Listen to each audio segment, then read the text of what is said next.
அனைவருக்கும் வணக்கம். இது உங்கள் பேசும் பயணம். திரு சுபா அவர்களின் ஆட்ட நாயகன் நாவல்.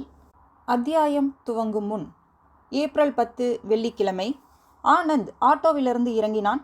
அதன் இருக்கையில் படுக்க வைக்கப்பட்ட அலுமினியம் தகடுகளை எடுத்து கைகளால் இடுக்கிக் கொண்டான்.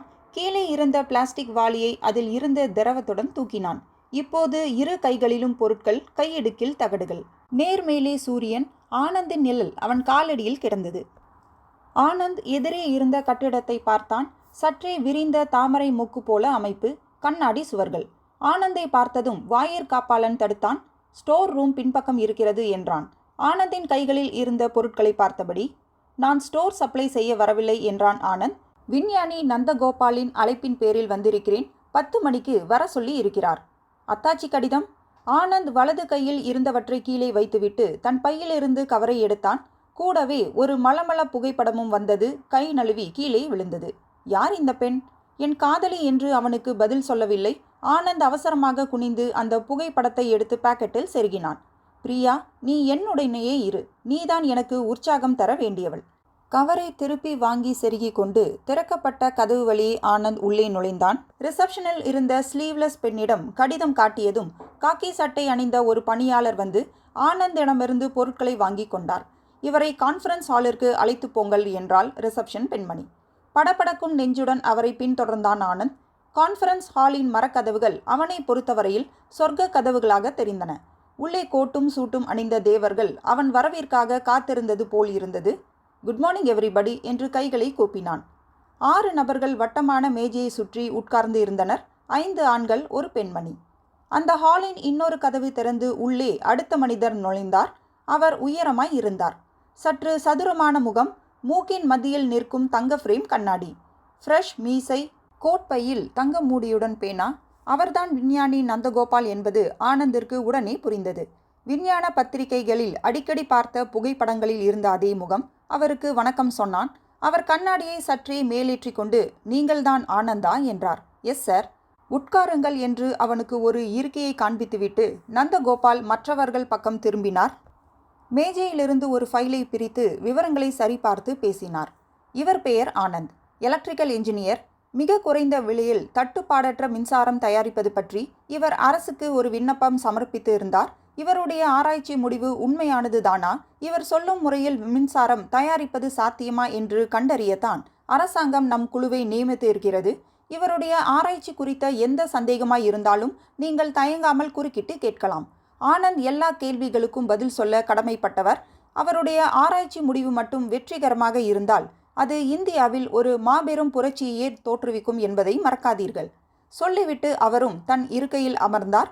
ஆனந்தின் நா உலர்ந்தது, தொண்டை வறண்டது. பாக்கெட்டில் இருந்த போட்டோவை ஒரு முறை தொட்டான். பிரியா, என்னுடனேயே இரு, எனக்கு உற்சாகமூட்டு என்று மௌனமாக அவளிடம் வேண்டினான்.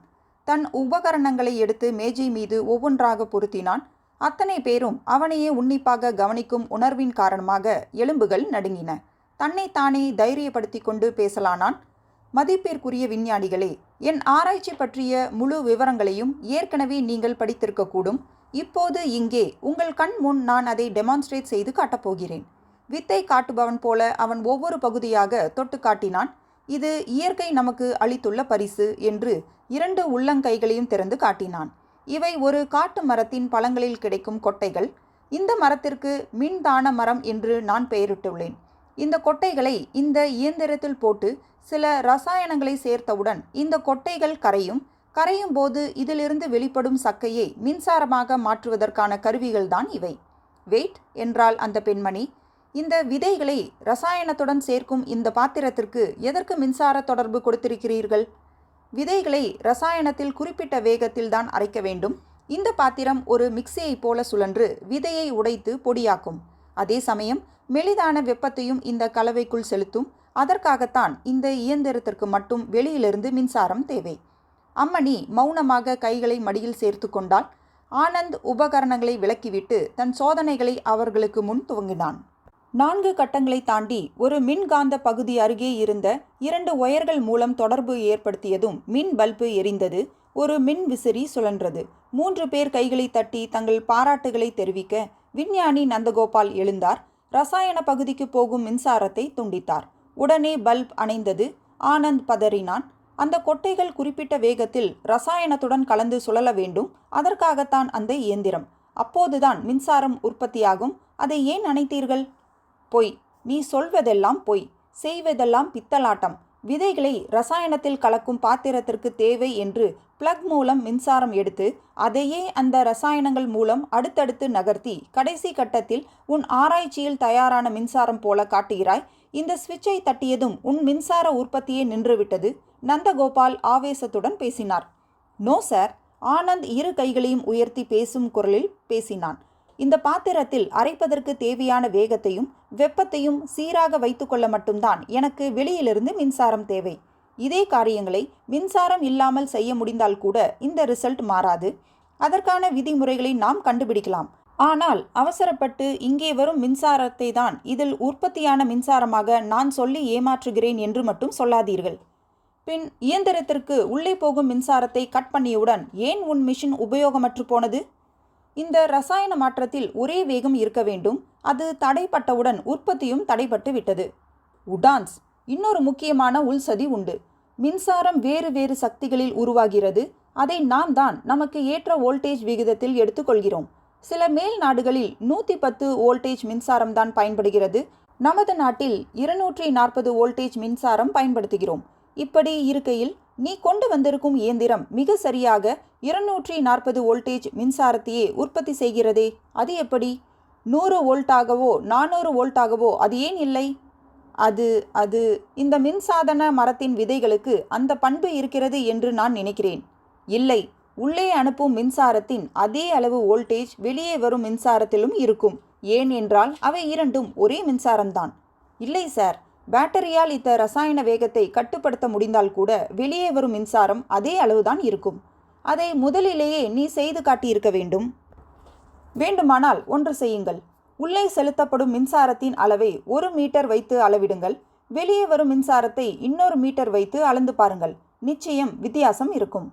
ஒன்றாக இருந்தாலும் நீ ஏதாவது முட்டாள்தனமாக விளக்கம் கொடுப்பாய். நீ செய்த பித்தலாட்டத்தை பார்த்து அதற்கு சான்றிதழ் வழங்க நாங்கள் ஏமாளிகள் அல்ல. உன்னிடம் பணம் வாங்கி ஒத்துழைக்கும் துரோகிகளும் அல்ல. ஐ ஆம் சாரி. அரசாங்கத்தை நீ ஏமாற்ற நாங்கள் ஒருபோதும் துணை இருக்க மாட்டோம். Sir, I am very sorry. உன் இயந்திரத்தை மூட்டை கட்டி கொண்டு உடனே கிளம்பு. அவருடைய வார்த்தைகளுக்கு காத்திருந்தவர்கள் போல குழுவில் இருந்த அனைவரும் எழுந்துவிட்டனர். எனக்கு இன்னொரு சான்ஸ் கொடுங்கள் சார். இந்த வகையில் மின் உற்பத்தி செய்ய முடிந்தால் அது இந்தியாவிற்கு பேரு உதவியாக இருக்கும். ஜென்டில்மேன், எங்களுடைய நேரம் பொன்னானது. அதை உன்னை போன்ற திருட்டு பயல்களுக்காக தொடர்ந்து வீணடிக்க முடியாது. நந்தகோபாலின் குரலில் இரக்கமே இல்லை. அவர்கள் அனைவரும் அந்த அறையை விட்டு வெளியேறினர்.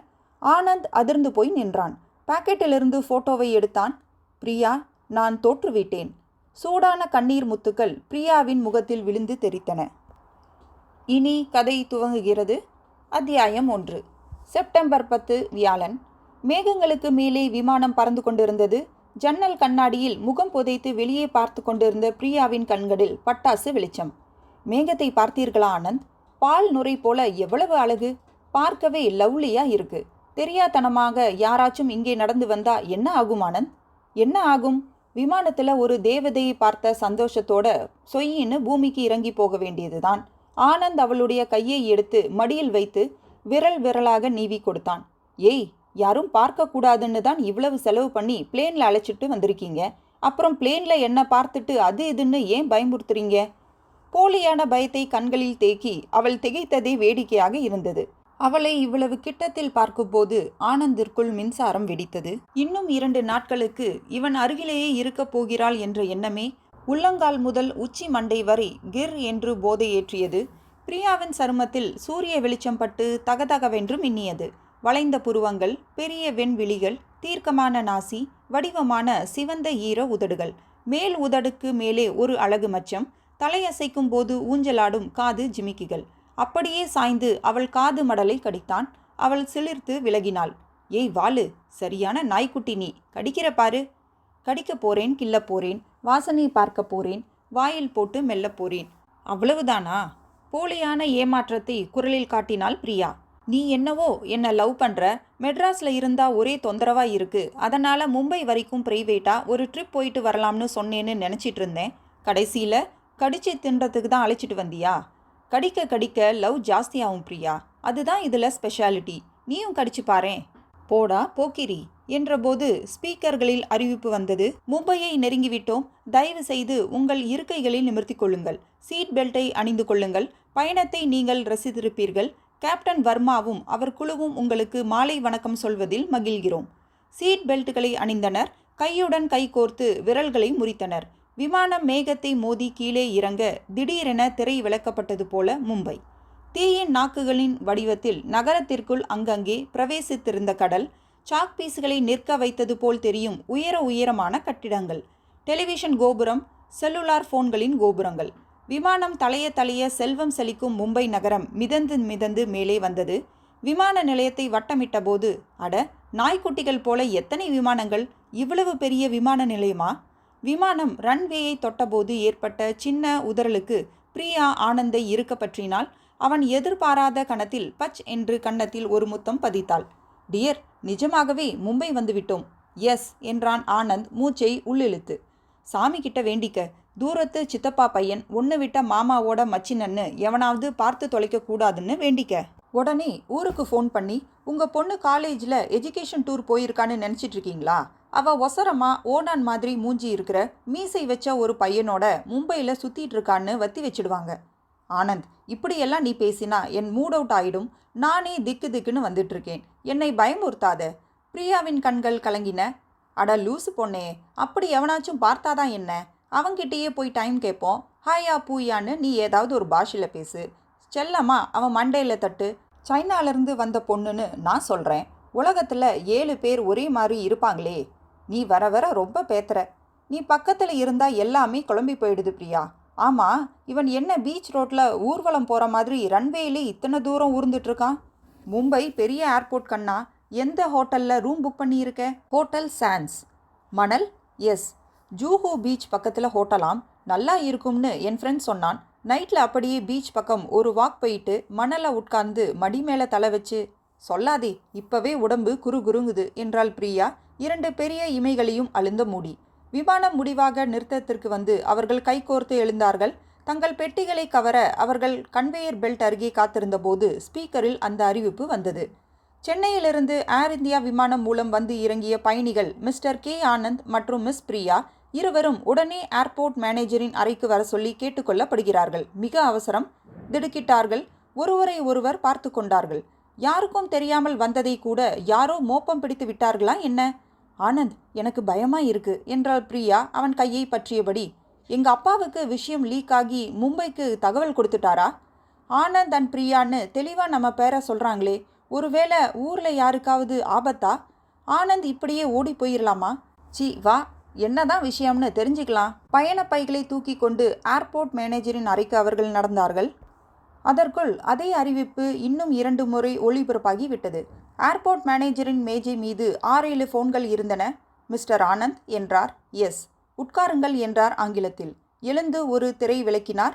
ஒரு ஆண் போலீஸ், ஒரு பெண் போலீஸ் இருவருமாக அந்த அறைக்குள் நுழைந்தனர். மிஸ்டர் ஆனந்த், சென்னையில் உங்கள் கம்பெனியில் கையாடல் பண்ணிவிட்டு நீங்கள் தப்பித்து வந்து விட்டதாக நினைத்து விட்டீர்கள். அதனால் நான் உங்களை கைது செய்கிறேன். உங்களுக்கு பக்கத்துணையாக இருந்த மிஸ் பிரியாவையும் கைது செய்ய உத்தரவு இருக்கிறது. What do you mean? ஆனந்தின் உதடுகள் கோபத்தில் துடித்தன. நான் யாரையும் ஏமாற்றிவிட்டு வரவில்லை. என் கம்பெனி அனுமதித்த லீவில்தான் புறப்பட்டு வந்திருக்கிறேன். உங்களுக்கு ஏதோ தவறான தகவல் கிடைத்திருக்கிறது. இப்பொழுதே என் கம்பெனிக்கு ஃபோன் பண்ணி கேட்போம். I am sorry. நீங்கள் ஃபோனை உபயோகித்தால் ஆதாரம் எதையாவது கலைத்துவிடக்கூடும். முதலில் போலீஸ் ஸ்டேஷன், அங்கு விசாரணை, அப்புறம் மற்றவர்களுக்கு ஃபோன். கைது செய்யும் அதிகாரம் உங்களுக்கு இருப்பதை நான் எப்படி நம்புவது? நியாயமான கேள்வி. இதோ 2 பேரையும் கைது செய்ய அரெஸ்ட் வாரண்ட். போகலாமா? என் வக்கீலுடன் என்று ஆனந்த் ஃபோன் மீது கை வைக்க அந்த கை பீத்து பிடுங்கப்பட்டது. உங்கள் வருகைக்காக 1 மணி நேரமாக இங்கேயே காத்திருக்கிறோம். இனிமேலும் எங்கள் நேரத்தை வீணாக்காதீர்கள். Thank you mister manager. உங்கள் ஒத்துழைப்பு இல்லாவிட்டால் இந்த கிரிமினல்களை பிடித்திருக்கவே முடியாது. ஸ்வப்னா, அவளை இழுத்து வா. பெண் போலீஸ் பிரியாவை நெருங்கினாள். பிரியாவின் பயண பெட்டியை பறித்து கொண்டாள். ஆண் போலீஸ் ஆனந்தின் பெட்டியை பறித்து வேகமாக நடக்க வேறு வழி இல்லாமல் ஆனந்தும் பிரியாவும் அவர்களை பரபரப்பாக பின்தொடர்ந்தனர். வெளியே மும்பை வானம் மெலிதாக தூர ஆரம்பித்திருந்தது. மஞ்சளும் கருப்புமாக டாக்ஸிகள் அணிவகுத்து நின்றன. அங்கிருந்த ஒரு மாருதி வேனை அவர்கள் நெருங்கினார்கள். அதன் பக்கத்தில் போலீஸ் என்ற ஸ்டிக்கர் ஒட்டியிருந்தது.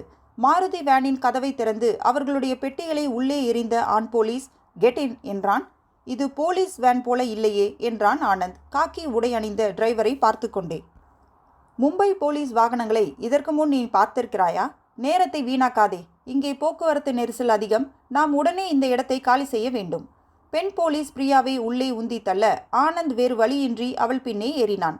மும்பை ஜனம் இதையெல்லாம் சற்றும் பொருட்படுத்தாது அவரவர் வேலையை அவரவர் கவனித்து கொண்டனர். வேனின் கதவு மூடியது. கருப்பு கண்ணாடிகள் ஏற்றப்பட்டிருந்தன. ஆனந்தின் பக்கத்தில் ஆண் போலீஸ், பிரியாவின் பக்கத்தில் பெண் போலீஸ் என்று நெருக்கி எடுத்து உட்கார்ந்து இருந்தனர். வேன் புறப்பட்டது. போலீஸ் உடையில் இருந்தவன் சட்டென்று பாக்கெட்டிலிருந்து ஒரு சிறு ஸ்ப்ரே பாட்டிலை எடுத்தான். அவர்கள் முகத்தில் பிஸ் பிஸ் என்று ஸ்ப்ரே செய்தான். ஆனந்த், பிரியா இருவரும் நினைவு இழந்தனர். வேன் நிறுத்தப்பட்டது. ஒட்டப்பட்டிருந்த போலீஸ் என்ற ஸ்டிக்கர் பீக்கப்பட்டது. வேன் மும்பை போக்குவரத்தில் கலந்து விரைந்தது. அத்தியாயம் 2. Good evening. கமான், எழுந்திருங்கள். உங்களுக்கு கொடுக்கப்பட்டிருப்பது மெலிதான மயக்க மருந்துதான். அதற்கு இத்தனை நேரம் தூங்க வேண்டாம். ஆனந்தை ஒரு கை பிடித்து உலுக்கியது. ஆனந்த் சரக்கென்று தீக்குச்சி உரசப்பட்டது போல விழித்தான். ஒரு நாற்காலியில் உட்கார வைக்கப்பட்டிருந்தான். 2 கைகளும் தனித்தனியே நாற்காலியுடன் பிணைக்கப்பட்டிருந்தன. பக்கத்தில் இன்னொரு நாற்காலியில் பிரியா. அவளையும் இதேபோல் கட்டி போட்டிருந்தனர். அவள் இன்னும் விழிக்கவில்லை. What is this? ஆனந்த் பொறுமினான். மும்பை போலீஸ் நடந்து கொள்ளும் லட்சணம் இதுதானா? எதிரே இருந்தவன் உயரமாயிருந்தான். மீசையற்ற நீளமான முகம், சற்றே தூங்கி வழியும் கண்கள், தலைமுடி நடுவில் வகிடு எடுக்கப்பட்டு இருபுறமும் வழிந்தது. சட்டையின் 2 பொத்தான்கள் விளக்கப்பட்டு மார்பின் கருமுடியும் அதில் புரளும் தங்கச் சங்கிலியும் பளிச்சிட்டன. சற்று நீளமான மூக்கு, ஒட்டிய கன்னங்கள், தடித்த உதடுகள். அந்த உதடுகள் இப்போது புன்னகையாய் வளைந்திருந்தன. மும்பை போலீஸிற்கு இந்த அளவு கூட கண்ணியம் இருக்காது ஆனந்த். நாங்கள் போலீஸ் இல்லை. யார் நீ? என் பெயர் அமர் என்று வைத்துக்கொள்வோம். உன்னையும் உன் அருமை காதலியையும் நான் மாதக்கணக்கில் கட்டி போட்டு வைக்கப் போவதில்லை. ஜஸ்ட் 14 அல்லது 17 மணி நேரங்கள். அது கூட பிரியாவைத்தான். உன்னை கொஞ்ச நேரம் விடுவிப்போம். உன்னால் எங்களுக்கு ஒரு காரியம் ஆக வேண்டியிருக்கிறதே. யார் நீங்கள்? ஏர்போர்ட்டில் எங்கள் பெயரை எப்படி சொன்னீர்கள்? நானும் பிரியாவும் மும்பை வருவது உங்களுக்கு எப்படி தெரியும்? நீ செய்த ஆராய்ச்சிகளை பற்றி கூட தெரியும். இதோ பார், எங்களிடம் அதிக பணம் கிடையாது. இருப்பதை கொடுத்துவிட்டு போகிறோம். எங்களை விட்டுவிடு. ஆனந்தின் கண்களில் 2 சொட்டு கண்ணீர் திரண்டது. அடடா, ஆண் பிள்ளை அழலாமா? Come on, cheer up. அமர் அவனை நெருங்கி தன் விரல் நுனியால் கண்ணீரை துடைத்தான். பிரியாவை முழுசாக சேதமில்லாமல் உன்னிடம் ஒப்படைக்க நாங்கள் தயாராக இருக்கிறோம். எங்கள் கை விரல் கூட அவள் மீது தப்பான இடத்தில் படாது. அதற்கு நான் உத்தரவாதம். இரவு நீங்கள் இதே அறையில் கூட இருக்கலாம். எனக்கு ஆட்சேபனை இல்லை. ஆனால் நாளை காலை நீ எனக்காக ஒரு காரியம் செய்ய வேண்டும். செய்ய மறுத்தாலோ, அடம் பிடித்தாலோ, தப்பிப்பதற்காக முட்டாள்தனமாக முயற்சியில் ஈடுபட்டாலோ, அப்புறம் பிரியா உனக்கு புது ரோஜாவாக கிடைக்க மாட்டாள். நாங்கள் மொத்தம் 20 பேர் இருக்கிறோம். அத்தனை பேரும் கசக்கிய பிறகு அவள் எப்படி இருப்பாள் என்று நீயே யோசி. மை காட், அவள் என்ன தப்பு செய்தாள்? எங்கள் ஹீரோவை காதலித்தாளே, அதுதான் தப்பு. நான் என்ன செய்ய வேண்டும்? இப்போதுதான் புத்திசாலி பையனாக நடந்து கொள்ள ஆரம்பித்திருக்கிறாய். உன் கைகளை இப்போது அவிழ்த்து விடுவோம். நீ சமத்து பிள்ளையாக வாஷ் பேஷனுக்கு போய் முகத்தை நன்றாக கழுவி தலையை ஒழுங்காக சீவி விட்டு வந்து உட்கார். அவிழ்த்து விட்டிருக்கிறார்களே என்று எங்களை தாக்கவோ தப்பிக்கவோ முயற்சி பண்ணாதே. மதுக்கர். மதுக்கர் என்று அழைக்கப்பட்டவன் அந்த அறைக்குள் பிரவேசித்தான். விமான நிலையத்திற்கு போலீஸ் உடையில் வந்தவன். பிரியாவை அந்த அறைக்குள் வைத்து பூட்டு. அப்புறம் இவனை அவிழ்த்து விடு. மதுக்கர் கை தட்ட இன்னும் 2 தடியன்கள் உள்ளே வந்தார்கள். பிரியாவை நாற்காலியோடு சேர்த்து அப்படியே தூக்கினார்கள். அந்த அசைவில் பிரியா விழித்து கொண்டாள். கனநேர குழப்பம். அப்புறம் நிலைமை புரிந்ததும் அவள் அலற பார்க்க நாற்காலி இறக்கப்பட்டது. அமர் அவளை நெருங்கி வாயை மூடி பட்டையான பிளாஸ்டரி ஒன்றை ஒட்டினான். பிரியா மானின் விழிகளால் ஆனந்தை பார்த்தாள். கண்களாலேயே ஏன் ஏன் என்று கெஞ்சினாள். பிரியா. ஆனந்த் பதறி எழுந்திருக்க பார்த்தான். நாற்காலியுடன் கட்டியிருந்த கட்டு தடுத்தது. பிரியா, கவலைப்படாதே, முரண்டு பிடிக்காதே. இதோ நானும் உன் பக்கத்திலேயே இருப்பேன். ஆனந்த் தடுமாறும் குரலில் அரற்றினான். பிரியா அவன் கண்களிலிருந்து மறைந்தாள். அவளை இறக்கிய அறையின் கதவை சாத்தி வெளியே பூட்டினான் மதுக்கர். பின் அங்கிருந்த அலமாரி திறந்து ஒரு டவல், ஒரு உயரக சோப், ஒரு புதிய சீப்பு, சிறிய பவுடர் டப்பா இவற்றை எடுத்து வெளியே வைத்தான். ஆனந்தை நெருங்கினான். அவனுடைய கைகளில் கட்டுக்களை அவிழ்த்தான். பள்ளி நாட்களில் கற்ற கராத்தையை பயன்படுத்தலாமா என்று கனநேரம் யோசித்த ஆனந்த் பிரியாவை எண்ணி மொழி தெரியாத புதிய நகரத்தை நினைத்து அந்த எண்ணத்தை பொசுக்கினான். ஒரு இன்டர்வியூவுக்கு போவதென்றால் எப்படி முகத்தை பளிச்சென்று வைத்துக்கொள்வாயோ அப்படி வைத்துக்கொள்ள வேண்டும். முகம் கழுவி இந்த புதிய சட்டையை அணிந்து டை கட்டி உன் நாற்காலியில் வந்து உட்கார் என்றான் அமர் புத்தம் புதிய சட்டை ஒன்றை நீட்டி. எதற்காக இப்படியெல்லாம்? கேள்விகள் எங்களுக்கு பிடிப்பதில்லை, சொன்னதை செய். ஆனந்த் எழுந்தான், கைகளை தேய்த்து கொண்டான், வாஷ்பேஷனுக்கு நடந்தான். அமர் குறிப்பிட்டபடி முகத்தை தெளிவாக்கி முழுக்கை சட்டை அணிந்து டை கட்டி அந்த நாற்காலியில் வந்து அமர்ந்தான். கூண்டிலிருந்து தப்பித்த குரங்கு போல ஏன் முகத்தை வைத்து கொண்டிருக்கிறாய்? நீ இன்டர்வியூவிற்கு வந்தவன் போல உட்கார சொன்னேன். அப்படியானால் பிரியாவை வெளியே விடுங்கள். அவளை அடைத்து வைத்திருக்கும் போது என்னால் எப்படி சிரிக்க முடியும்? சிரிப்பது சிரிக்காதது உன் இஷ்டம். ஆனால் நீ நாங்கள் சொல்வது போல் செய்யாவிட்டால் எங்கள் காரியம் முடியாது. காரியம் முடியவில்லை என்றால் உன்னையும் பிரியாவையும் வெளியே விடப் போவதில்லை. உடனே ஒத்துழைத்தால் உடனே விடுதலை. அமர் ஒரு காலை தூக்கி ஆனந்தின் நாற்காலி மீது வைத்து ஊன்றி நின்றான். சரி, ஈ போதுமா? ஈ என்று இழிக்க சொல்லவில்லை. ஜஸ்ட் ஒரு போட்டோவிற்கு புன்னகைப்பது போல புன்னகை செய். எதற்காக என்று புரியாமலேயே ஆனந்த் தன் வசீகரமான புன்னகையை முகத்தில் இருத்தி கொண்டான். Good, keep it up. Amar ஒரு சொடுக்கு சொடுக்கினான். உடனே அவன் கையில் ஒரு கேமரா கொண்டு வந்து தரப்பட்டது. அமர் சற்று தள்ளி நின்று ஆனந்தை கிளிக் கிளிக் என்று ஃப்ளாஷ் அடித்து 3 போட்டோக்கள் எடுத்தான். எதற்காக போட்டோ? நாளைக்கு நீ போக வேண்டிய இடம் அப்படி. இந்த அட்டையில் கட்டத்திற்குள் 2 கையெழுத்து போடு. எதற்காக? ஏன் இப்படி பிள்ளை பூச்சி போல நொய் நொய் என்று கேள்விகளாய் கேட்கிறாய்? அமர் சலிப்புடன் பேசி பேனாவை திறந்து நீட்டினான். நான் என்ன உன் சொத்தையா என் பேருக்கு மாற்றித்தர சொல்கிறேன்? இந்த சின்ன அட்டையில் இந்த சின்ன கட்டத்திற்குள் கையெழுத்து போட்டால் குறைந்தா போய் விடுவாய். ஆனந்த் அந்த அட்டையை ஆத்திரத்துடன் பிடுங்கி குறிப்பிட்ட கட்டங்களில் தன் கையெழுத்தை பதித்தான். Very good. அமர் அந்த அட்டையை எடுத்துக்கொண்டான். விமானத்தில் உப்பு சப்பில்லாமல் சாப்பிட கொடுத்த ஐட்டங்கள் உங்களுக்கு போதாது. என்ன சாப்பிடுகிறீர்கள்? வெஜிடேரியனா நான் வெஜிடேரியனா? ஒன்றும் வேண்டாம். கோபித்து கொண்டு வயிற்றை பட்டினி போடாதே. எனக்கு பிரியாவை பார்க்க வேண்டும். பார்ப்பது மட்டுமல்ல, அவள் கூடவே நீ தூங்கலாம். இரட்டை கட்டில் தேவையா என்று அமர் கண்ணடித்தான். இரக்கமில்லாதவன் நீ. என் தொழிலுக்கு தேவை இன்டெலிஜென்ஸ் தான், இரக்கமில்லை. மதுக்கர், இவனையும் உள்ளே அனுப்பு. பேப்பர் பிளேட்டில் வைத்து சாப்பாடு கொடு இருவருக்கும். அமர் எழுந்தான். நிம்மதியாக தூங்கு ஆனந்த். தப்பிப்பதை பற்றி பிளான் செய்து உன் இரவை வீணாக்கி விடாதே. நாளை காலை நீ சுறுசுறுப்பாக இருக்க வேண்டும். ஒரே ஒரு விஷயம் மட்டும் தெளிவுபடுத்தி விடுகிறேன். இது மும்பையிலிருந்து சற்று ஒதுக்குப்புறமான இடம். இந்த கட்டிடத்தில் இருக்கும் 6 ஃப்ளாட்களையும் நாங்களே தான் வைத்திருக்கிறோம். இந்த கட்டடத்தின் வராண்டாவில் இரவு முழுக்க விழித்திருந்து காவல் காக்க துப்பாக்கியுடன் 2 பேர் உட்கார்ந்திருக்கிறார்கள். அவர்களை தாண்டி நீ அப்படியே கீழே இறங்கினாலும் கேட்டில் ஒருத்தன் காத்திருப்பான்.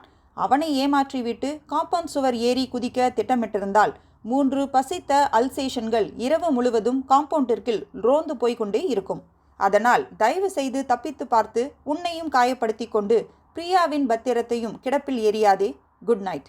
அமர் விருட்டென்று அந்த அறையை விட்டு விலகியதும் மதுக்கர் ஒரு சின்ன துப்பாக்கியால் ஆனந்தை பார்த்தான். வா, உன் முதலிரவு அறைக்கு வழிகாட்டுகிறேன். அத்தியாயம் 3. மேலே மின் விசிறி கிர் என்று சுற்றி கொண்டிருந்தது. ஜன்னல்கள் சாத்தப்பட்டு கதவுகள் மூடியிருந்தன. வெகு உயரத்தில் 4-5 சூப்பர் நாவல்களை நுழைக்கும் அளவிற்கு காற்றோட்டத்திற்கான திறப்பு. அறையில் ஒரே ஒரு டியூப்லைட், இணைப்பாக ஒரு சிறிய டாய்லெட். அதன் ஜன்னலிலும் குறுக்கு வாட்டில் கூடுதலான இரும்பு கம்பிகள். நாற்காலியை வெளியே எடுத்து போய்விட்டார்கள். சுவரில் சாய்ந்து உட்கார்ந்திருந்தான் ஆனந்த். அவன் மடியில் தலை சாய்த்து பிரியா. அவள் கன்னங்களில் கண்ணீர் கரை உலர்ந்து இருந்தது. சாரி பிரியா என்றான் ஆனந்த் அவள் கூந்தலை கோதிவிட்டு. ஒரு ஜாலி ட்ரிப்பா உன்னை மும்பை அழைச்சிட்டு வரணும்னு எத்தனை நாள் பிளான் தெரியுமா? ஹோட்டல் சான்ஸில் ஏசி ரூம் போட்டு 2 பேரும் ஒரே பாத்ரூமில் குளிக்கலாம்னு சொன்னேன். கடைசியில் இந்த டொக்கு ரூமில் வந்து மாட்டிக்கிட்டோம். ஜூஹூ பீச்சில் ராத்திரி நிலா வெளிச்சத்தில் உன்னை மடியில் சாய்ச்சிக்கலாம்னு ஆசைப்பட்டேன். ஆனால் இந்த இருட்டு ரூமில் துப்பாக்கிக்கு நடுவில் உன்னை கொண்டு வந்து தள்ளிட்டேன். சாரிடா. சொல்லும் போதே அவன் குரல் பிசறியது, தழுதழுத்தது. ஏய் லூசு, என்னவோ நீ பிளான் பண்ணி என்னை இக்கட்டில் கொண்டு வந்து மாட்டிட்ட மாதிரி ஏன் புலம்புற? பிரியா அவன் கன்னத்தை வருடினாள். என்னால் தான் நீ மாட்டின. யார் சொன்னது? அவங்களுக்கு என்கிட்ட தான் ஏதோ காரியம் ஆகணும். கூட வந்த உன்னையும் சேர்த்து அமுக்கிட்டாங்க. எங்கேயோ மெட்ராஸ்லேருந்து வந்த நம்மளை எதுக்கு இவங்க மடக்கணும்? ஏற்கனவே தெரிஞ்சிருந்ததால தானே நம்ம பேரை சொல்லி ஏர்போர்ட்டில் மடக்கினாங்க. இவங்கெல்லாம் யார் ஆனந்த்? என்ன வேணுமாம் நம்மக்கிட்ட?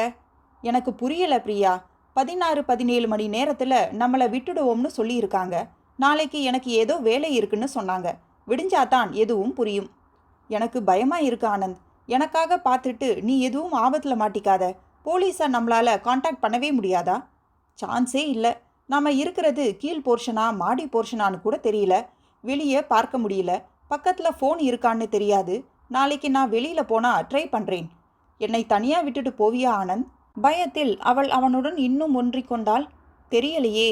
ஆனந்தின் குரல் பரிதாபமாக வந்தது. என்ன வேலை கொடுப்பாங்கன்னு தெரியலையே. என்னை தனியாக விட்டுட்டு போயிடாத ஆனந்த், ப்ளீஸ். அவன் கையை எடுத்து நெஞ்சில் அழுத்தி கொண்டாள். காதலினால் அல்ல, அச்சத்தினால்.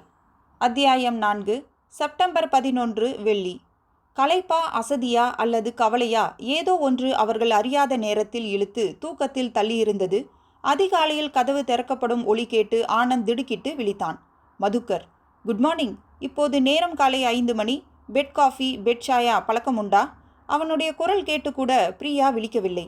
ஆனந்த் அவள் தூக்கத்தை கலைக்காமல் மெல்ல எழுந்தான். பல் தேய்த்த பின் காஃபி என்றான். பல் தேய்த்துவிட்டு நீ மட்டும் வா. மதுக்கர் காத்திருந்தான். பாத்ரூமில் ஆனந்த் நுழைந்ததும் பிரியாவிற்கு விழிப்பு வந்தது. சட்டென்று எழுந்து உட்கார்ந்தாள். மதுக்கரை பார்த்ததும் அவள் விழிகள் அச்சத்தால் விரிந்தன. சிஸ்டர், என்னை பார்த்து பயப்படாதே. உன் காதலன் நாங்கள் சொல்லும்படி நடக்கும் வரையில் என் தங்கை போல பார்த்து கொள்வேன். ஆனந்த் ஒத்துழைக்க மறுத்தால்தான் உனக்கு நரகம். ஆனந்தை என்ன செய்ய போகிறீர்கள்? பிரியா சுவரோடு ஒன்றிக்கொண்டு கேட்டாள். நாங்கள் ஆனந்தை ஒன்றும் செய்ய போவதில்லை. ஆனந்த் தான் எங்களுக்காக ஒரு சின்ன காரியம் செய்ய போகிறார். என்ன காரியம்? ஒரு சின்ன கொலை செய்ய வேண்டும், தட்ஸ் ஆல். என்னது, கொலையா? ஆனந்த் உள்ளிருந்து அலறினான். கொலை என்றால் கொலை இல்லை, கொலை செய்வது போல் ஒரு நடிப்பு. I don't understand. என்ன செய்ய வேண்டும் என்று அமர் சொல்லுவார். வெளியே வா. என்னை நேற்றிரவு ஃபோட்டோ எடுத்தீர்களே, எதற்கு? அமர் சொல்லுவார். அதுவும் அமர்தானா? எதுவும் அமர்தான். வா, அமர் உனக்காக காத்திருக்கிறார் என்றான் மதுக்கர் விரைப்பாக. ஆனந்த் முகத்தை துடைத்து கொண்டு பிரியாவை திரும்பி பார்த்தான். டார்லிங், நீ பயப்படாதே என்றான். மதுக்கருடன் வெளியே வந்தான். பிரியாவை மட்டும் அந்த அறையில் தனியே விட்டு வெளியே பூட்டினான் மதுக்கர். அமர் புதிய சிகரெட்டுடன் நின்றிருந்தான். குட் மார்னிங் ஆனந்த், நன்றாக தூங்கினாயா என்றான், புகையை வாயிலும் மூக்கிலுமாக வெளியே விட்டு. தூங்குவதற்காகவா என்னை அழைத்து வந்தாய்? ஆனந்த் சற்றே கோபத்துடன் கேட்டான். உன்னை எதற்காக அழைத்து வந்தோம் என்று சொல்லும் நேரம் வந்துவிட்டது ஆனந்த், அதனால் கோபிக்காதே. மதுக்கர், அந்த பெட்டியை ஆனந்திடம் கொடு. 1 அடி நீளத்திற்கு 3/4 அடி அகலத்திற்கு நகைப்பெட்டி போல இருந்த ஒன்றை ஆனந்திடம் நீட்டினான் மதுக்கர். ஆனந்த், அந்த பெட்டியை திற. ஆனந்த் அதன் கொக்கியை நீக்கி திறந்தான். அதிர்ந்தான். இது ஒரு ரிவால்வர். எஸ், இத்தாலிய தயாரிப்பு. 40 அடி தூரத்திலிருந்து கூட துல்லியமாய் சுடும். கையில் எடுத்துப்பார். எதற்கு? சொன்னதை செய். எனக்கு துப்பாக்கிகளை கையாண்டு பழக்கமில்லை, ஆனந்த் பதட்டத்துடன் சொன்னான். துப்பாக்கியை எடுத்து அதோ அந்த படத்தை குறிப்பார். மாட்டேன். முட்டாள், அந்த துப்பாக்கியில் குண்டுகள் எதுவும் போடப்படவில்லை. பக்கத்தில் ஒரு அடுக்கில் தோட்டாக்கள் நிற்க வைக்கப்பட்டிருக்கிறது பார். அவற்றை துப்பாக்கியில் போடு. பயமாய் இருக்கிறது. அமர் ஒரு துப்பாக்கியை எடுத்தான். இதை பார், நான் செய்வதைப் போலவே செய். தோட்டாவை ஒவ்வொன்றாக எடுத்து இப்படி சொருகு. இப்போதெல்லாம் காட்ரேஜ் என்று தோட்டாக்கள் நிரம்பிய பகுதியை தருவார்களே. உனக்கு துப்பாக்கிகள் பற்றி தெரிந்திருக்கிறது? தெரியும், கையாண்டதில்லை. கற்றுக்கொள். எதற்காக?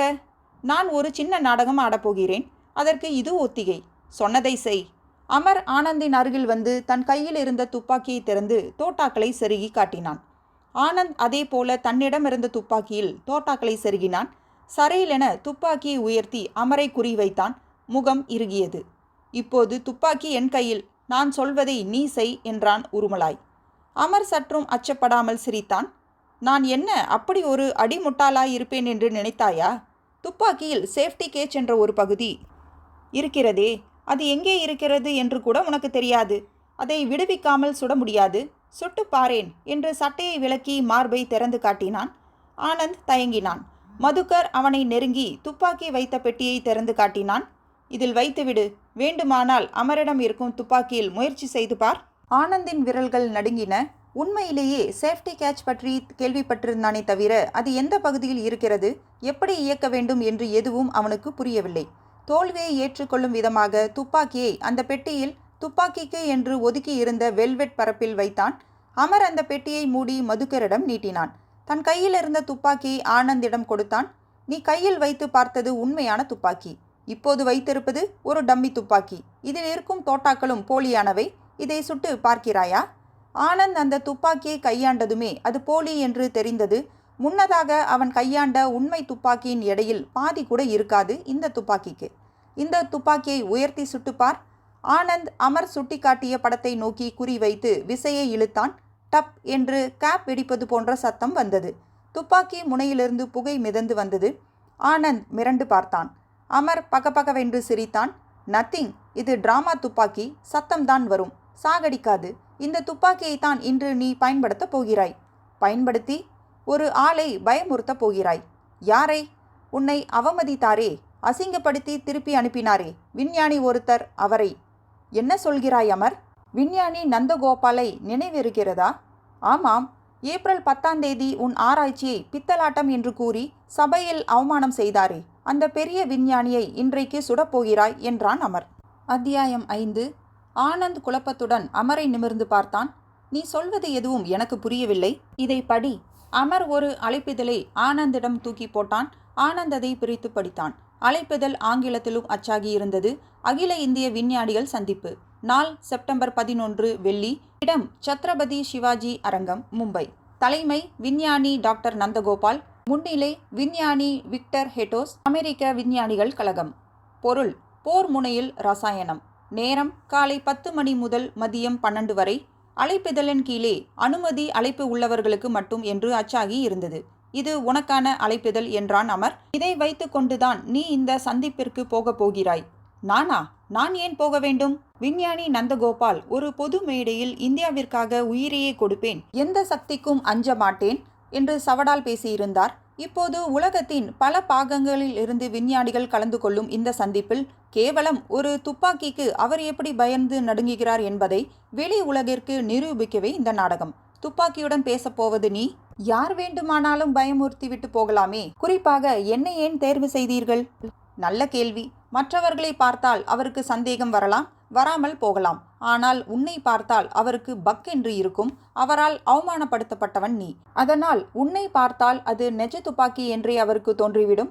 அவருடைய பயம் நிஜ பயமாக இருக்கும். மூக்கை நேரடியாக தொடாமல் தலையை சுற்றி தொடுவது போல் இருக்கிறது நீ சொல்வது.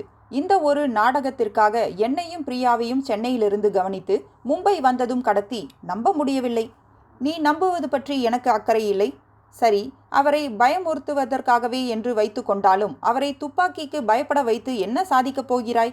அவர் பயப்படுகிறார் என்பதை யாருக்கு நிரூபிக்க வேண்டும்? அப்படி நிரூபித்து அவரை அவமானப்படுத்தும் அளவிற்கு உனக்கும் அவருக்கும் என்ன பகை? அமர் கைகளை கொட்டி சிரித்தான். ஆனந்த், கேள்விகள், எத்தனை கேள்விகள்! உனக்கு பதில் சொல்லும் பொறுமை எனக்கு இல்லை. கமான், சொல்வதையெல்லாம் செய். போதும், போய் குளித்துவிட்டு வா, உடுத்தி கொண்டு புறப்பட வேண்டும். அமர் விலக மதுக்கர் அவனை நெருங்கினான். பிரியா தலையை இடதும் வலதுமாக அசைத்தாள். அவள் அப்படி செய்யும் போது அவளை இழுத்து பிடித்து முத்தமிட வேண்டும் போல எப்போதும் ஒரு உத்வேகம் கிளம்பும். ஆனால் இந்த சந்தர்ப்பத்தில் அவளை பார்க்கும்போது ஆனந்திற்கு ஒரு கவலைதான் வந்தது. நம்பாத ஆனந்த், அமர் சொல்றத நம்பாத என்றாள் பிரியா. துப்பாக்கி வச்சு பயமுறுத்துறதாவது அவன் சொல்லும் காரணம் கொஞ்சம் கூட நம்பும்படியா இல்லை. இதுக்கு பின்னால ஏதோ ஒரு விபரீதம் இருக்கு ஆனந்த். எனக்கும் அப்படிதான் தோணுது பிரியா. ஆனா நான் என்ன செய்ய முடியும் சொல்லு? தனியா வந்திருந்தா கூட தைரியம் இருக்கும். இப்போ உன்னை வேற வம்புல இழுத்து விட்டு இருக்கோமோன்னு நெஞ்சில உறுத்தலா இருக்கு. ஆனந்த், என்னையே நினைச்சிட்டு ஏதாவது முட்டாள்தனமா பண்ணி ஆபத்துல மாட்டிக்காத. இந்த சயின்டிஸ்ட் மீட்டிங்ல போலீஸ் பாதுகாப்பு இல்லாமலா இருக்கும்? உலகம் பூரா எல்லா இடத்துல இருந்தும் பெரிய பெரிய விஞ்ஞானிகள் வராங்க. நிச்சயம் பாதுகாப்பு இருக்கும். ஏன் கேட்குற? அவங்க கிட்ட நீ அவரை காட்டி கொடுக்க முடியாதா ஆனந்த்? அப்படி ஏதாவது செஞ்சா உன்னை ஆபத்துல மாட்டி விட சொல்றியா? ஆனந்த் பிரியாவை அருகே இழுத்து அணைத்து கொண்டான். எனக்கு நீ முழுசா வேணும் பிரியா. உன் மேல ஒரு சின்ன நகைக்கீரல் பட்டா கூட என்னால தாங்க முடியாது. நீ ஆம்பளையா நடந்துக்கிட்டாதான் எனக்கு பிடிக்கும் ஆனந்த். எஸ், அங்க போறேன். நிலைமை எப்படி இருக்கோ அதுக்கு தகுந்த மாதிரி நடந்துக்கிறேன். ஆனந்த் அவள் முகத்தை நிமிர்த்தி பயந்த விழிகளை பார்த்து நெற்றியில் முத்தமிட்டான். காத்திருந்தது போல கதவு சட்டென்று திறந்தது. மதுக்கர் உள்ளே நுழைந்தான். Sorry sister, மீட்டிங்கிற்கு நேரமாகிவிட்டது. பிரதரை அழைத்து போக வேண்டும். ஆனந்தின் கையை அழுத்தி கொடுத்தாள் பிரியா. மதுக்கர் உள்ளே நுழைந்து ஆனந்தின் டையை சரி செய்தான். குனிந்து ஆனந்தின் புது ஷூவிலிருந்த ஒரு தூசியை துடைத்தான். வா என்றான்.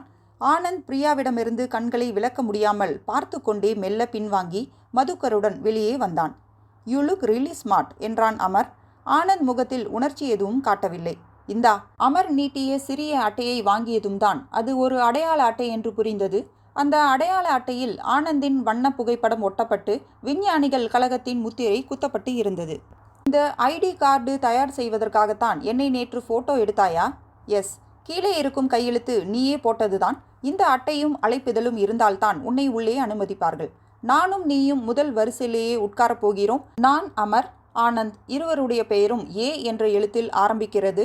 அடுத்தடுத்த இருக்கைகள் நமக்கு ஒதுக்கி இருக்கிறார்கள். எப்பொழுது இடத்தையெல்லாம் ரிசர்வ் செய்தாய்? நேற்றா? ஆனந்த் வியப்புடன் கேட்டான். இல்லை கண்ணா, 10 நாட்களுக்கு முன்னாலேயே மெம்பர்ஷிப் முடிந்தது. அப்போதே உன் பெயரும் என் பெயரும் கொடுத்து பணம் கட்டியாகி விட்டது. ஒருவேளை நான் மும்பை வராமல் போயிருந்தால்? நீயாக வரவில்லை என்றால் என்ன? எப்படியும் இன்றைக்கு கொண்டு வரப்பட்டிருப்பாய். எங்கள் வேலையை ரொம்ப சுலபமாக்கிவிட்டாய் நீ. யூ மீன் 10 நாட்களுக்கு முன்னாலேயே நான் தான் இந்த வேலையை செய்ய வேண்டும் என்று தீர்மானித்து விட்டீர்களா? Very much. மை காட், இதில் ஏதோ பெரிய சதித்திட்டம் இருக்கிறது. நந்தகோபாலை என்ன செய்ய போகிறீர்கள்? ஆரம்பித்து விட்டாரப்பா கேள்விகளை. அமர் சிரித்தான். இந்த ஐடி கார்டு வெளியே தெரியும்படி பாக்கெட்டில் இப்படி செருக்கிக் கொள்ள வேண்டும். நானும் நீயும் ஒரே காரில் தான் போகிறோம். கிளம்பு. அடிமை ஆடு போல அமரின் பின்னே நகர ஆரம்பித்தான் ஆனந்த். வெயிட் என்றான் அமர்.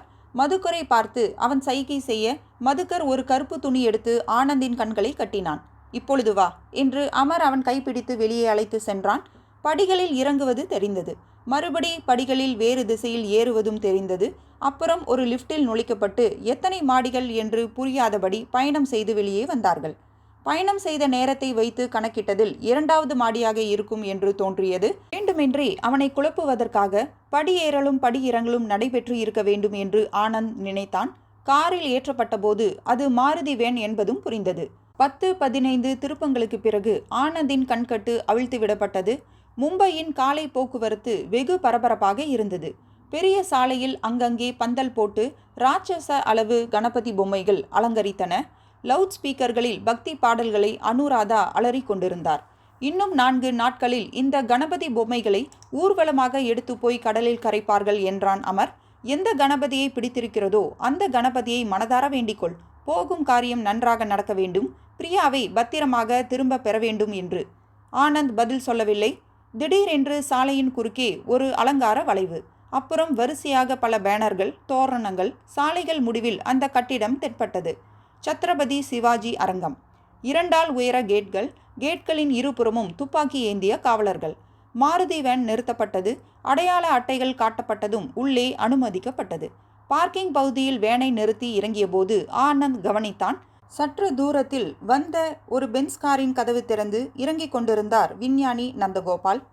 அத்தியாயம் 6. என் கூடவே வா என்று முணுமுணுத்தான் அமர். நந்தகோபால் விலகி நடப்பதை கவனித்து கொண்டே அமரின் பின்னே நடந்தான் ஆனந்த். அடையாள அட்டை வெளியே தொங்கியது. 3 வாயில்கள் வழியே அழைப்பிதழ் வைத்திருந்தவர்கள் உள்ளே அனுமதிக்கப்பட்டனர்.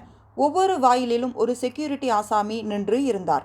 கையில் துப்பாக்கிகளையும் இதர ஆயுதங்களையும் கண்டறியும் மெட்டல் டிடெக்டர்.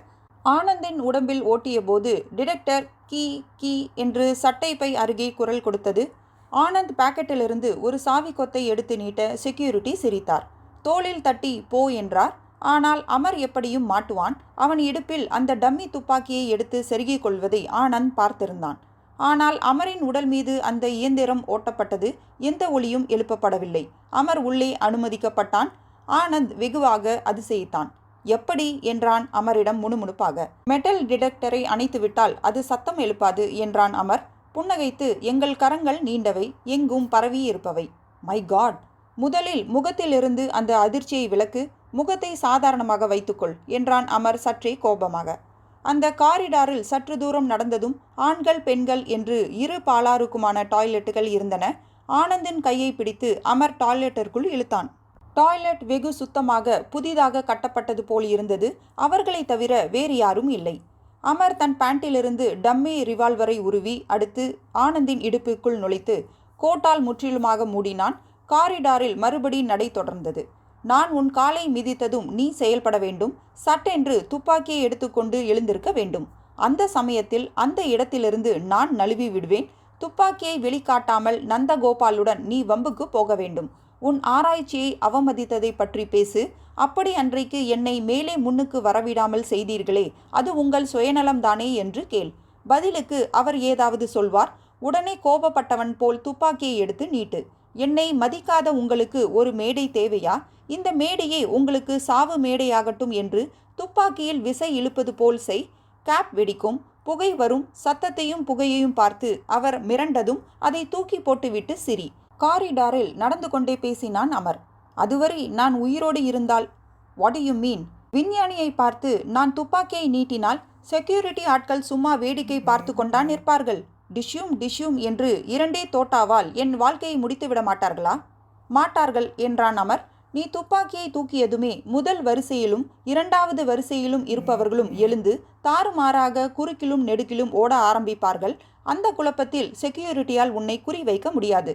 அவர்கள் ஓடுவார்கள் என்று என்ன நிச்சயம்? அவர்களுக்கு அப்படி செய்ய சொல்லித்தான் உத்தரவு கொடுக்கப்பட்டுள்ளது. ஆனந்த் நடந்து கொண்டிருந்தவன் சட்டென்று நின்றுவிட்டான். உத்தரவா? முதல் 2 வரிசையில் இருப்பவர்கள் கூட உண்மையான விஞ்ஞானிகள் இல்லையா? எல்லாரும் உன்னால் ஏற்பாடு செய்யப்பட்டவர்கள்தானா? அமர் அவன் தோளில் கை வைத்து நகர்த்தி கொண்டே பேசினான். அவர்களில் உண்மையான விஞ்ஞானிகளும் இருக்கிறார்கள். ஆனால் மனித சுபாவம் பற்றி நிறைய தெரிந்து வைத்திருப்பவன் நான். ஒரு ஆபத்தான சூழ்நிலையில் பக்கத்தில் இருப்பவன் எந்த திசையில் ஓடுகிறானோ அதே திசையில் சேர்ந்து ஓடத்தான் யாருக்கும் தன்னிச்சையான உணர்வு வரும். காரிடாரின் முடிவில் அடையாள பேட்ச் குத்திய ஒரு வெள்ளை சீருடை மனிதர் நின்றிருந்தார். அவர்களை உள்ளே அனுமதிக்கும் முன் அழைப்பிதழ் வாங்கி பார்த்து எந்த இருக்கையில் உட்கார வேண்டும் என்று குறிப்பு கொடுத்தார். அந்த ஆடிட்டோரியத்திற்குள் நுழைந்ததும் ஆனந்த் பிரமித்தான். சுமார் 1000 பேர் அமரக்கூடிய அரங்கம். இருக்கைகள் வரிசை வரிசையாக படிகளாக அமைக்கப்பட்டிருந்தன. கீழ் வரிசை, அதாவது முதல் வரிசை பத்திரிகையாளர்களுக்கும் புகைப்படக்காரர்களுக்குமாக ஒதுக்கப்பட்டிருந்தது. 2வது வரிசையில் இருக்கை எண்கள் 11, 12 இரண்டும் அவர்களுக்கு ஒதுக்கப்பட்டு இருந்தது. ஒவ்வொரு வரிசையிலும் இடதுபுறம் 1 முதல் 12 வரை, அதற்கப்புறம் பொதுப்பாதை, நடுவில் 13 முதல் 28 வரை, அப்புறம் இன்னொரு பொதுப்பாதை, அதற்கப்புறம் வலதுபுறம் 29 முதல் 40 வரை இருக்கைகள் அமைந்திருந்தன. ஆனந்தை உள் இருக்கையில் உட்கார வைத்துவிட்டு அமர் பாதைக்கு அருகில் இருந்த நடு இருக்கையில் அமர்ந்தான். குஷன் நாற்காலியில் உட்கார்ந்தாலும் முதுகுப்புற பாண்டிற்குள் இடுப்பு பெல்ட் அருகே செருகி இருந்த துப்பாக்கி ஆனந்தை உறுத்தியது. ஒவ்வொரு இருக்கையையும் தேவையான அளவு சாய்த்து கொள்ளலாம், அல்லது அவசியமென்று நினைத்தால் நிமிர்த்தி கொள்ளலாம். ஒவ்வொரு இருக்கைக்கு முன்னாலும் மடக்கி முன் இருக்கையின் முதுகோடு பொருத்தக்கூடிய ஒரு சிறு எழுது மேஜை. உட்கார்ந்த சற்று நேரத்திற்கெல்லாம் ஆளுக்கு ஒரு பிளாஸ்டிக் ஃபோல்டர் கொண்டு வந்து கொடுக்கப்பட்டது. அதில் சில வெள்ளை காகிதங்கள், 3 நிறங்களில் பால்பாயின் பேனாக்கள்.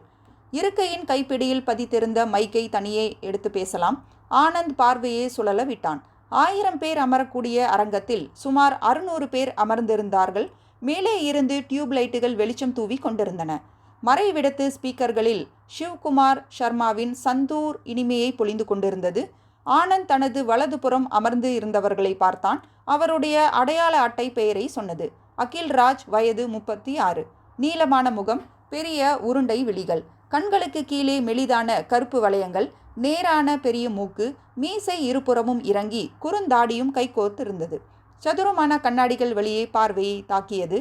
கொண்டு வந்திருந்த தோல் பையிலிருந்து அச்சடித்த சில காகிதங்களை எடுத்து படித்து கொண்டிருந்தவர் நிமிர்ந்து ஆனந்தை பார்த்தார். ஒரு புன்னகை கொடுத்தார். மெட்ராஸா என்றார். சென்னை என்றான் ஆனந்த். புன்னகையை தொடர்ந்த அகில்ராஜ், நானும் தமிழன்தான், ஆனால் இருப்பது திருவனந்தபுரம் என்றான். தமிழர்? ஆனந்திற்கு பரபரத்தது. அமர் மும்பையை சேர்ந்தவன். அவனுக்கு தமிழ் எழுத்துக்கள் நிச்சயம் பழக்கமாய் இருக்காது. அமருக்கு தெரியாமல் அகில்ராஜிற்கு தகவல் கொடுக்க முடிந்தால்? ஆனந்த் தனக்கு கொடுக்கப்பட்ட ஒரு வெள்ளைத்தாளை எடுத்தான். பேனாவால் நிறுத்தி எழுதினான். ஆபத்து. விஞ்ஞானி நந்தகோபாலை தனியே சந்தித்து ரகசியமாக எச்சரிக்கவும். இடதுபுறம் இருக்கை எண் 12 அமர்ந்திருப்பவன் பெயர் அமர். சதிகாரன். போலீசிடம் தெரிவிக்கவும் நன்றி. அவன் எழுதுவதை பார்த்து கொண்டிருந்த அமரின் கண்கள் சுருங்கின. என்ன எழுதுகிறாய் என்று உருமினான். நீதானே காரியம் ஒழுங்காக நடக்க வேண்டும் என்று கடவுளிடம் வேண்ட சொன்னாய். இது தமிழில் என் கடவுளுக்கு எழுதிய பிரார்த்தனை. நான் நம்பவில்லை. வேண்டுமானால் இவரை கேள். ஆனந்த் சட்டென்று பக்கத்தில் இருந்த அகில்ராஜிடம் அந்த காகிதத்தை காட்டினான். அகில்ராஜ் அந்த காகிதத்தின் வரிகளை மேய்ந்துவிட்டு எஸ் என்றார். இது பிரார்த்தனை பாடல்தானே என்றான் ஆனந்த் ஒரு கண்ணை சிமிட்டி. ஐ ஆம் ரியலி சாரி. எனக்கு தாய்மொழிதான் தமிழே தவிர நான் படித்தது மும்பையில். கல்லூரி படிப்பு வரை இந்திதான். தமிழில் பேச தெரியுமே தவிர ஒரு எழுத்து கூட தெரியாது. ஆனந்த் சுக்கு நூறானான். அகில்ராஜிற்கு உண்மையிலேயே தமிழ் படிக்க தெரியாதா, அல்லது அமரை ஏமாற்றுவதற்காக சொல்கிறாரா என்று அவனுக்கு புரியவில்லை. அகில்ராஜ் எந்தவித பாதிப்பும் இன்றி தன் நோட்ஸை மேற்கொண்டு படிக்க ஆரம்பிக்க ஆனந்தின் நம்பிக்கை புகையாகி போனது. அகில்ராஜிற்கு தமிழ் தெரியவில்லை. நிச்சயம் யாராவது ஒரு தமிழர் இந்த வரிசையில் இல்லாமலா போய்விடுவார்? அவன் எட்டி பார்த்த நேரத்தில் அந்த தாளை சட்டென்று பறித்தான் அமர். 4ஆய் 8ஆய் 16ஆய் மடித்து பாக்கெட்டிற்குள் வைத்து கொண்டான். இனி ஒரு வார்த்தை கூட தமிழில் நீ எழுதக்கூடாது என்றான் ஆவேசமான குரலில். ஆனந்த் தலையசைத்தான். எழுந்திரு. நீ இந்த இருக்கைக்கு வா, நான் உன் இடத்தில் உட்கார்கிறேன் என்றான் அமர். ஆனந்த் வேறு வழியின்றி எழுந்தான். முன்பாவது பக்கத்தில் ஒரு அகில்ராஜ் இருந்தார். சந்தர்ப்பம் கிடைத்தால் ரகசியமாக தகவல் தர முடியும். ஆனால் இப்போது அவனுக்கு அடுத்து பொது பாதை, வலப்புறமோ அமர். ஆனந்த் தன் அதிர்ஷ்டத்தை நொந்து கொண்டான். யுவர் அட்டென்ஷன் ப்ளீஸ் என்று ஸ்பீக்கர்களில் குரல் வந்தது. இன்னும் சற்று நேரத்தில் நிகழ்ச்சி துவங்க இருக்கிறது. அவரவர் இருக்கையில் அமருமாறு கேட்டுக்கொள்ளப்படுகிறார்கள். ஆனந்த் மேடையை பார்த்தான். அமரின் முகம் இறுகி இருந்தது.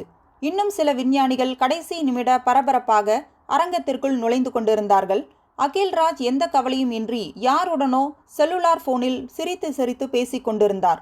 இந்தியோ ஆங்கிலமோ தமிழோ மலையாளமோ இல்லாத வேறு ஒரு புதிய மொழி என்பது மட்டும்தான் புரிந்தது. அந்த மொழியாவது தனக்கு தெரிந்திருக்க கூடாதா? ஆனந்த் வேறு வழியின்றி மேடையை வெறிக்க ஆரம்பித்தான். 4 திசைகளிலிருந்தும் 4 வீடியோ கேமராக்கள் மேடையை நோட்டமிட்டன. ஒரு கேமரா அரங்கத்தில் அமர்ந்திருப்பவர்களையே கவனித்து கொண்டிருந்தது. மேடையில் வெளிச்சம் மெல்ல மெல்ல பரவியது. விஞ்ஞானிகள் வந்து அமர்ந்தனர், நந்தகோபாலை தவிர. அவருடைய நாற்காலி மட்டும் காலியாக இருந்தது. வரவேற்புரை நிகழ்த்துபவர் மைக்கை பிடித்தார். நண்பர்களே, பல நாடுகளில் இருந்து இங்கு வந்து கூடியிருக்கும் விஞ்ஞானிகளே, அன்பு கொண்டு எங்கள் நிகழ்ச்சியை நிறைவு செய்ய வந்திருக்கும் பத்திரிகையாளர் அன்பர்களே, அனைவருக்கும் வணக்கம். நிகழ்ச்சி துவங்குவதில் சிறு தாமதம் குறித்து மன்னியுங்கள். தலைமை விஞ்ஞானி திரு நந்தகோபாலுக்கு பிளட் பிரஷர் கூடுதலாக இருப்பதால் அவர் சற்றே ஓய்வெடுத்து கொண்டு இன்னும் 10 நிமிடங்களில் நம்முடன் கலந்து கொள்வார். முதலில் இறைவணக்கம். அனைவரும் எழுந்து நின்றனர். இறைவணக்கம் முடிந்து அமர்ந்ததும் ஆனந்திற்கு அடுத்த இருக்கையின் பாதையின் மறுபுறம் 13ஆம் எண் இருக்கையில் உட்கார்ந்து இருப்பவர் இவன் புறம் திரும்பினார். டாய்லெட் எங்கே இருக்கிறது தெரியுமா? ஆனந்த் உடனடியாக எழுந்தான். வாருங்கள், நானே காட்டுகிறேன் என்றான். எனக்கும் போக வேண்டும். அமர் பக்கம் திரும்பி, டாய்லெட் வரை போய் வந்து விடுகிறேன் என்றான். அவன் பதிலுக்கு கூட காத்திருக்காமல் பக்கத்து இருக்கை நண்பருடன் கடகடவென்று வெளியே நடந்துவிட்டான். அத்தியாயம் 7. டாய்லெட்டிற்குள் அவர்களை தவிர வேறு யாருமில்லை என்பதை கவனித்தான். மிஸ்டர் ஆகாஷ். அவர் பீங்கானிலிருந்து திரும்பி பார்த்தார். உங்கள் பெயர் எனக்கு எப்படி தெரியும் என்று யோசிக்காதீர்கள். உங்கள் ஐடி பார்த்து தெரிந்து கொண்டேன். நான் இப்போது சொல்வதை கவனமாக கேட்டுக்கொள்ளுங்கள். இது மிக மிக அவசரமான விஷயம். ஆனந்த் தன் குரலை தலைத்து கொண்டான். விஞ்ஞானி நந்தகோபாலிற்கு எதிராக ஏதோ சதி நடக்கிறது. என்னிடம் ஒரு துப்பாக்கி கொடுத்து அவரை பயமுறுத்த சொல்லியிருக்கிறார்கள். என் காதலியை பணைய கைதியாக பிடித்து வைத்து கொண்டு என்னை மிரட்டுகிறார்கள். எனக்கு பக்கத்தில் அமர் என்பவர் உட்கார்ந்து இருக்கிறான். அவன்தான் இத்தனைக்கும் காரணம். நீங்கள் போலீஸில் சொல்லி அவனை எப்படியாவது... ஆனந்த் சொல்வதை எல்லாம் ஆகாஷ் பெரிய கண்களை திறந்து கேட்டார். பின் வார்த்தைகளை மெல்ல வெளியே விட்டார். இது ஏதாவது விளையாட்டா அல்லது நீங்கள் சொல்வது எல்லாம் நிஜமா? எல்லாம் நிஜம், 100% நிஜம் என்று பின்னாலிருந்து குரல் வந்தது. இருவருமே சடக்கென்று திடுக்கிடலோடு திரும்பி பார்த்தார்கள். மதுக்கரும் அவனை தவிர இன்னும் 2 ஆட்களும் அங்கே நெருக்கமாக நின்றார்கள். மதுக்கர்? ஆனந்தின் வாய் குளறியது. உனக்கு எவ்வளவோ எச்சரிக்கைகள் தந்தும் நீ அதை அலட்சியம் செய்துவிட்டாய். நீ உண்மையாகவே பிரியாவை காதலிக்கிறாய் என்று நினைத்திருந்தேன். ஆனால் உனக்கு அவளை பற்றி அக்கறையே இல்லை என்பதை இப்போது புரிந்து கொண்டேன். பிரியா, அவளை எதுவும் செய்து விடாதீர்கள். பிரியா இருக்கட்டும். முதலில் இந்த அப்பாவி மனிதரை எடுத்துக்கொள்வோம். இவர் பெயர் ஆகாஷ் என்பதால் உனக்கு அடுத்து உட்கார நேர்ந்தது. கேவலம் டாய்லெட் போக வேண்டும் என்று நினைத்தது இவர் வாழ்க்கைக்கு இன்றைக்கு முடிவாகி போனது. ஆகாஷ் மிரண்டு பின்வாங்கி அங்கிருந்த சிறுநீர் பீங்கானில் மோதி நின்றார். மதுக்கர் அவரை நெருங்கினான். ஆனந்த் குறுக்கில் பாய்ந்தான்.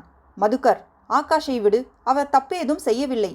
நீ சொன்னதையெல்லாம் கேட்டுக்கொண்டாரே, அது தப்புதானே?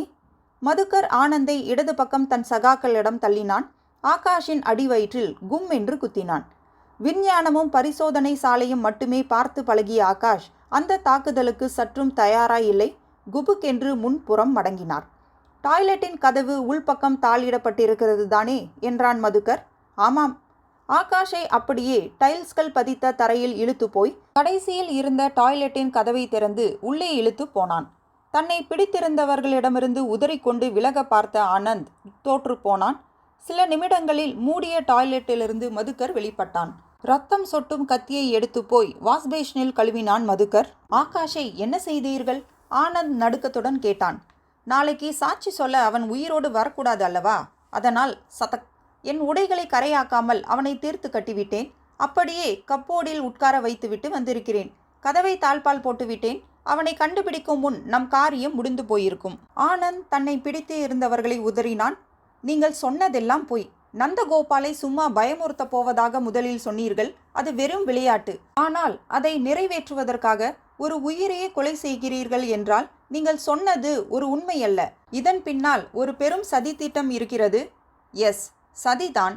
பிடித்தோ பிடிக்காமலோ நீயும் இதில் இப்போது கலந்துவிட்டாய். திடீரென்று பின் வாங்க முடியாது. ஆகாஷை பற்றி மட்டும் கவலைப்படுகிறாயே, உன் பிரியாவிற்கு என்ன ஆயிற்று என்று தெரிந்து கொள்ள வேண்டாமா? அவளோடு பேசுகிறாயா? மதுக்கர் தன் செல்லுலார் போனில் சில எண்களை தட்டினான். இந்தியில் சில வார்த்தைகள் பேசிவிட்டு போனை ஆனந்திடம் கொடுத்தான். ஆனந்த். மறுமுனையில் பிரியாவின் குரல் அழுகையில் உடைந்தது. ஆனந்த், அங்கே நீ செய்யக்கூடாத எதையோ செய்தாயா? அதனால் முதல் தவணையாக என் தாவணியை உருவி விட்டார்கள். பாவாடையும் பிளவுஸுமாக உட்கார்ந்து இருக்கிறேன். பிரியா, அடுத்து நீ செய்கிற ஒவ்வொரு தப்புக்கும் ஒவ்வொரு உடையாக உருவப் போகிறார்களாம்.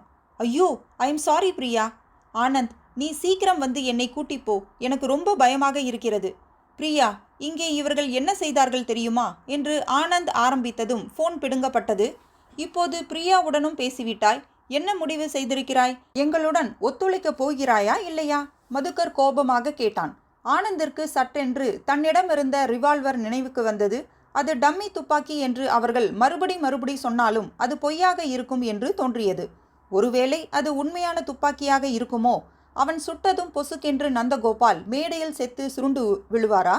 இப்பொழுதுதான் புரிகிறது. அப்படித்தான் இருக்க வேண்டும். இடுப்பிலேயே துப்பாக்கியை வைத்து கொண்டு எதற்காக இவர்களுக்கு பயப்பட வேண்டும்? சரையில் என துப்பாக்கியை உருவினான். மூவரையும் குறிவைத்து துப்பாக்கியை வட்டமிட்டான். மதுகர் ஷபாஷ் என்றான். மிக சரியாக பிடித்திருக்கிறாய்.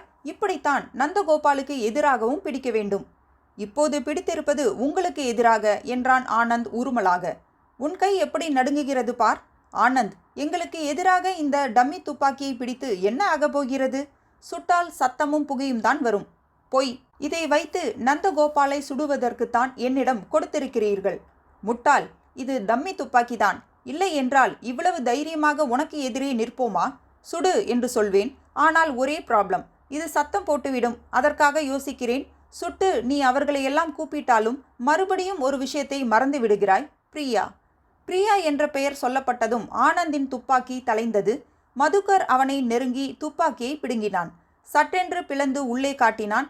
பார், தோட்டா இருக்கிறதா? தீபாவளி சமயத்தில் வெடிக்கும் ரோலர் கேப் இருக்கிறதா? ஆனந்த் துப்பாக்கியை பார்த்தான். தோட்டாக்கள் இல்லை. தீபாவளி கேப் போல் அல்லாமல் வேறு வடிவத்தில் இன்னும் அடர்த்தியான கேப் சுருள்தான் இருந்தது. மதுக்கர் துப்பாக்கியை மூடி கொடுத்தான். போய் உன் இருக்கையில் உட்கார். முட்டாள்தனமாக எதையும் முயற்சிக்காதே. பிரியாவின் உடை ஒவ்வொன்றும் பிரிக்கப்பட்டு கடைசியில் வேண்டாம், நீ நல்ல பிள்ளையாக நடந்து கொள்வாய். டாய்லெட்டின் கதவை திறந்து அவர்கள் வெளியேறினர். ஆனந்த் தன் இருக்கைக்கு திரும்பும் வரை மதுக்கர் பின்னால் நின்று பார்த்து கொண்டிருந்தான். அத்தியாயம் 8. அவன் உட்கார்ந்ததும் அமர் அவன் தொடையை தட்டினான். பார், உன் முட்டாள்தனத்தால் ஒரு விஞ்ஞானியின் உயிர் டாய்லெட்டில் போயிற்று. ஆனந்த் திடுக்கிட்டு அவனை பார்த்தான். எனக்கு அதற்குள் விஷயம் எப்படி தெரிந்தது என்று பார்க்கிறாயா? அமர் தன் பாக்கெட்டை தட்டி காட்டினான். உலகத்தின் எந்த மூலையிலிருந்து எந்த மூலைக்கும் பேசக்கூடிய வசதி வந்துவிட்டது. செல்லுலார் போன் இருக்கும் வரை பிரச்சனை இல்லை. மதுக்கருக்கு தகவல் தந்து உன்னை கவனிக்க சொன்னது நான்தான். டாய்லெட்டில் நடந்ததை என்னிடம் சொன்னதும் அவன்தான். ஆனந்தின் முகம் வியர்வியால் நனைந்தது. வியர்வை அருவி கோடுகளாக இறங்கி அவன் கழுத்தை ஈரமாக்கி சட்டை காலரை நனைத்தது. உன் முகத்தை சாதாரணமாக வைத்துக்கொள். அமர் சற்றே சாய்ந்து ஆனந்தின் காதல் எச்சரித்தான். மேடையின் பக்கத்து திரை விலக்கி விஞ்ஞானி நந்தகோபால் நுழைந்தார். கூடியிருந்தவர்களை பார்க்க கைகளை கூப்பியவாறு அவர் நுழைய அனைவரும் படபடவென்று கைத்தட்டி ஆரவாரம் செய்தனர். அவரை பார்த்ததுமே ஆனந்திற்கு அடிவயிற்றில் குப்பென்று நெருப்பு பிடித்தார் போல் இருந்தது. வயிற்றுக்குள் நரம்புகள் முடிச்சிட்டு கொண்டன. நந்தகோபால் தன் இருக்கையில் வந்து அமர்ந்தார். மைக்கை பிடித்து இருந்தவர் உற்சாகத்தோடு தொடர்ந்தார். விஞ்ஞானி நந்தகோபால் அவர்களை உங்கள் ஒவ்வொருவருக்கும் தெரியும். இந்த ஆண்டில் இவருடைய கண்டுபிடிப்பு உலகத்தையே புரட்டி எடுக்கப் போகிறது. மிக மெல்லிய உலோகம் ஒன்றை இவருடைய ஆராய்ச்சியில் கண்டுபிடித்திருக்கிறார். உலோகம் மெலிதாக அமைக்கப்படுமே தவிர அது இருப்பதிலேயே மிக உறுதியான உலோகமாக அமையும் என்பதும் நிரூபணம் ஆயிருக்கிறது. இந்த உலோகம் முக்கியமாக விண்வெளி கலன்களை அமைப்பதில் பெரும் பங்கு வகிக்கும் என்று விஞ்ஞான உலகம் நம்புகிறது.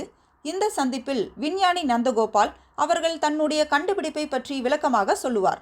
அவர் பேசி முடித்ததும் உங்களில் கேள்வி கேட்க விரும்புகிறவர்கள் கேட்கலாம். சந்தேகங்களை தீர்த்து கொள்ள விரும்புகிறவர்களுக்காக 1 மணி நேரத்திற்கு மேல் ஒதுக்கப்பட்டு இருக்கிறது. சிறு இடைவெளியாக இவர் பேச்சை நிறுத்த நந்தகோபால் எழுந்து எல்லோருக்கும் கையசைத்து அமர்ந்தார். நந்தகோபால் அவர்களுக்கு இந்திய விஞ்ஞானிகள் கழகம் தனது பாராட்டுதல்களை தெரிவிக்கிறது. இந்த ஆண்டின் சிறந்த இந்திய விஞ்ஞானி என்ற விருதை இந்த மேடையில் வழங்குவதில் பெருமை கொள்கிறது. அரங்கம் கைத்தட்டலால் அதிர அமர் இடதுபுறம் சாய்ந்தான். ஆனந்தின் காதில் கிசுகிசுத்தான். அலர்ட்டாக இரு. எந்த நிமிஷம் வேண்டுமானாலும் நீ செயல்படும் நேரம் வரலாம். நான் உன்னை மிதித்துவிட்டு எழுந்து போய்விடுவேன். நீ எழுந்து முன் வரிசையை தாண்டி இறங்கி மேடைக்கு அருகே ஓடிப்போய் நின்று துப்பாக்கி காட்டி மிரட்ட வேண்டும். என்றான் ஆனந்த் உணர்ச்சியின்றி. பார்வையை அரங்கத்தில் மறுபடியும் ஓட்டினான். 4 வாயில்களிலும் 4 செக்யூரிட்டி ஆசாமிகள் துப்பாக்கி சகிதமாக நின்றனர். இவன் பயமுறுத்துவது புரியாமல் செக்யூரிட்டி ஓடி வந்து பின்புறமாக அவனை சுட்டு வீழ்த்தக்கூடும். இனி அச்சமில்லை. உயிர் போனால் போகட்டும். என் பிரியா பத்திரமாக இருந்தால் போதும். சிந்தனை இப்படி தறிகெட்டு ஓடினாலும் ஆனந்தின் கை சற்று மறைவாக செயல்பட்டது. ஒரு தாளில் பரபரப்பான கிறுக்கலாய் அவன் எழுதினான். அபாயம். விஞ்ஞானி நந்தகோபாலை காப்பாற்றுங்கள். அவருக்கு அமரால் ஆபத்து. மேடையின் பின்பக்க வழியிலிருந்து ஃப்ரேம் போடப்பட்ட ஒரு பெரும் சான்றிதழும் தங்க நிறத்தில் ஒரு பரிசு கோப்பையும் உள்ளே கொண்டு வரப்பட்டன. அமர் எழுந்தான். ஆனந்தின் காலை மிதித்துவிட்டு நகர்ந்தான். படிகளில் மேல் வரிசை நோக்கி ஏறினான். ஆனந்த் எழுந்தான்.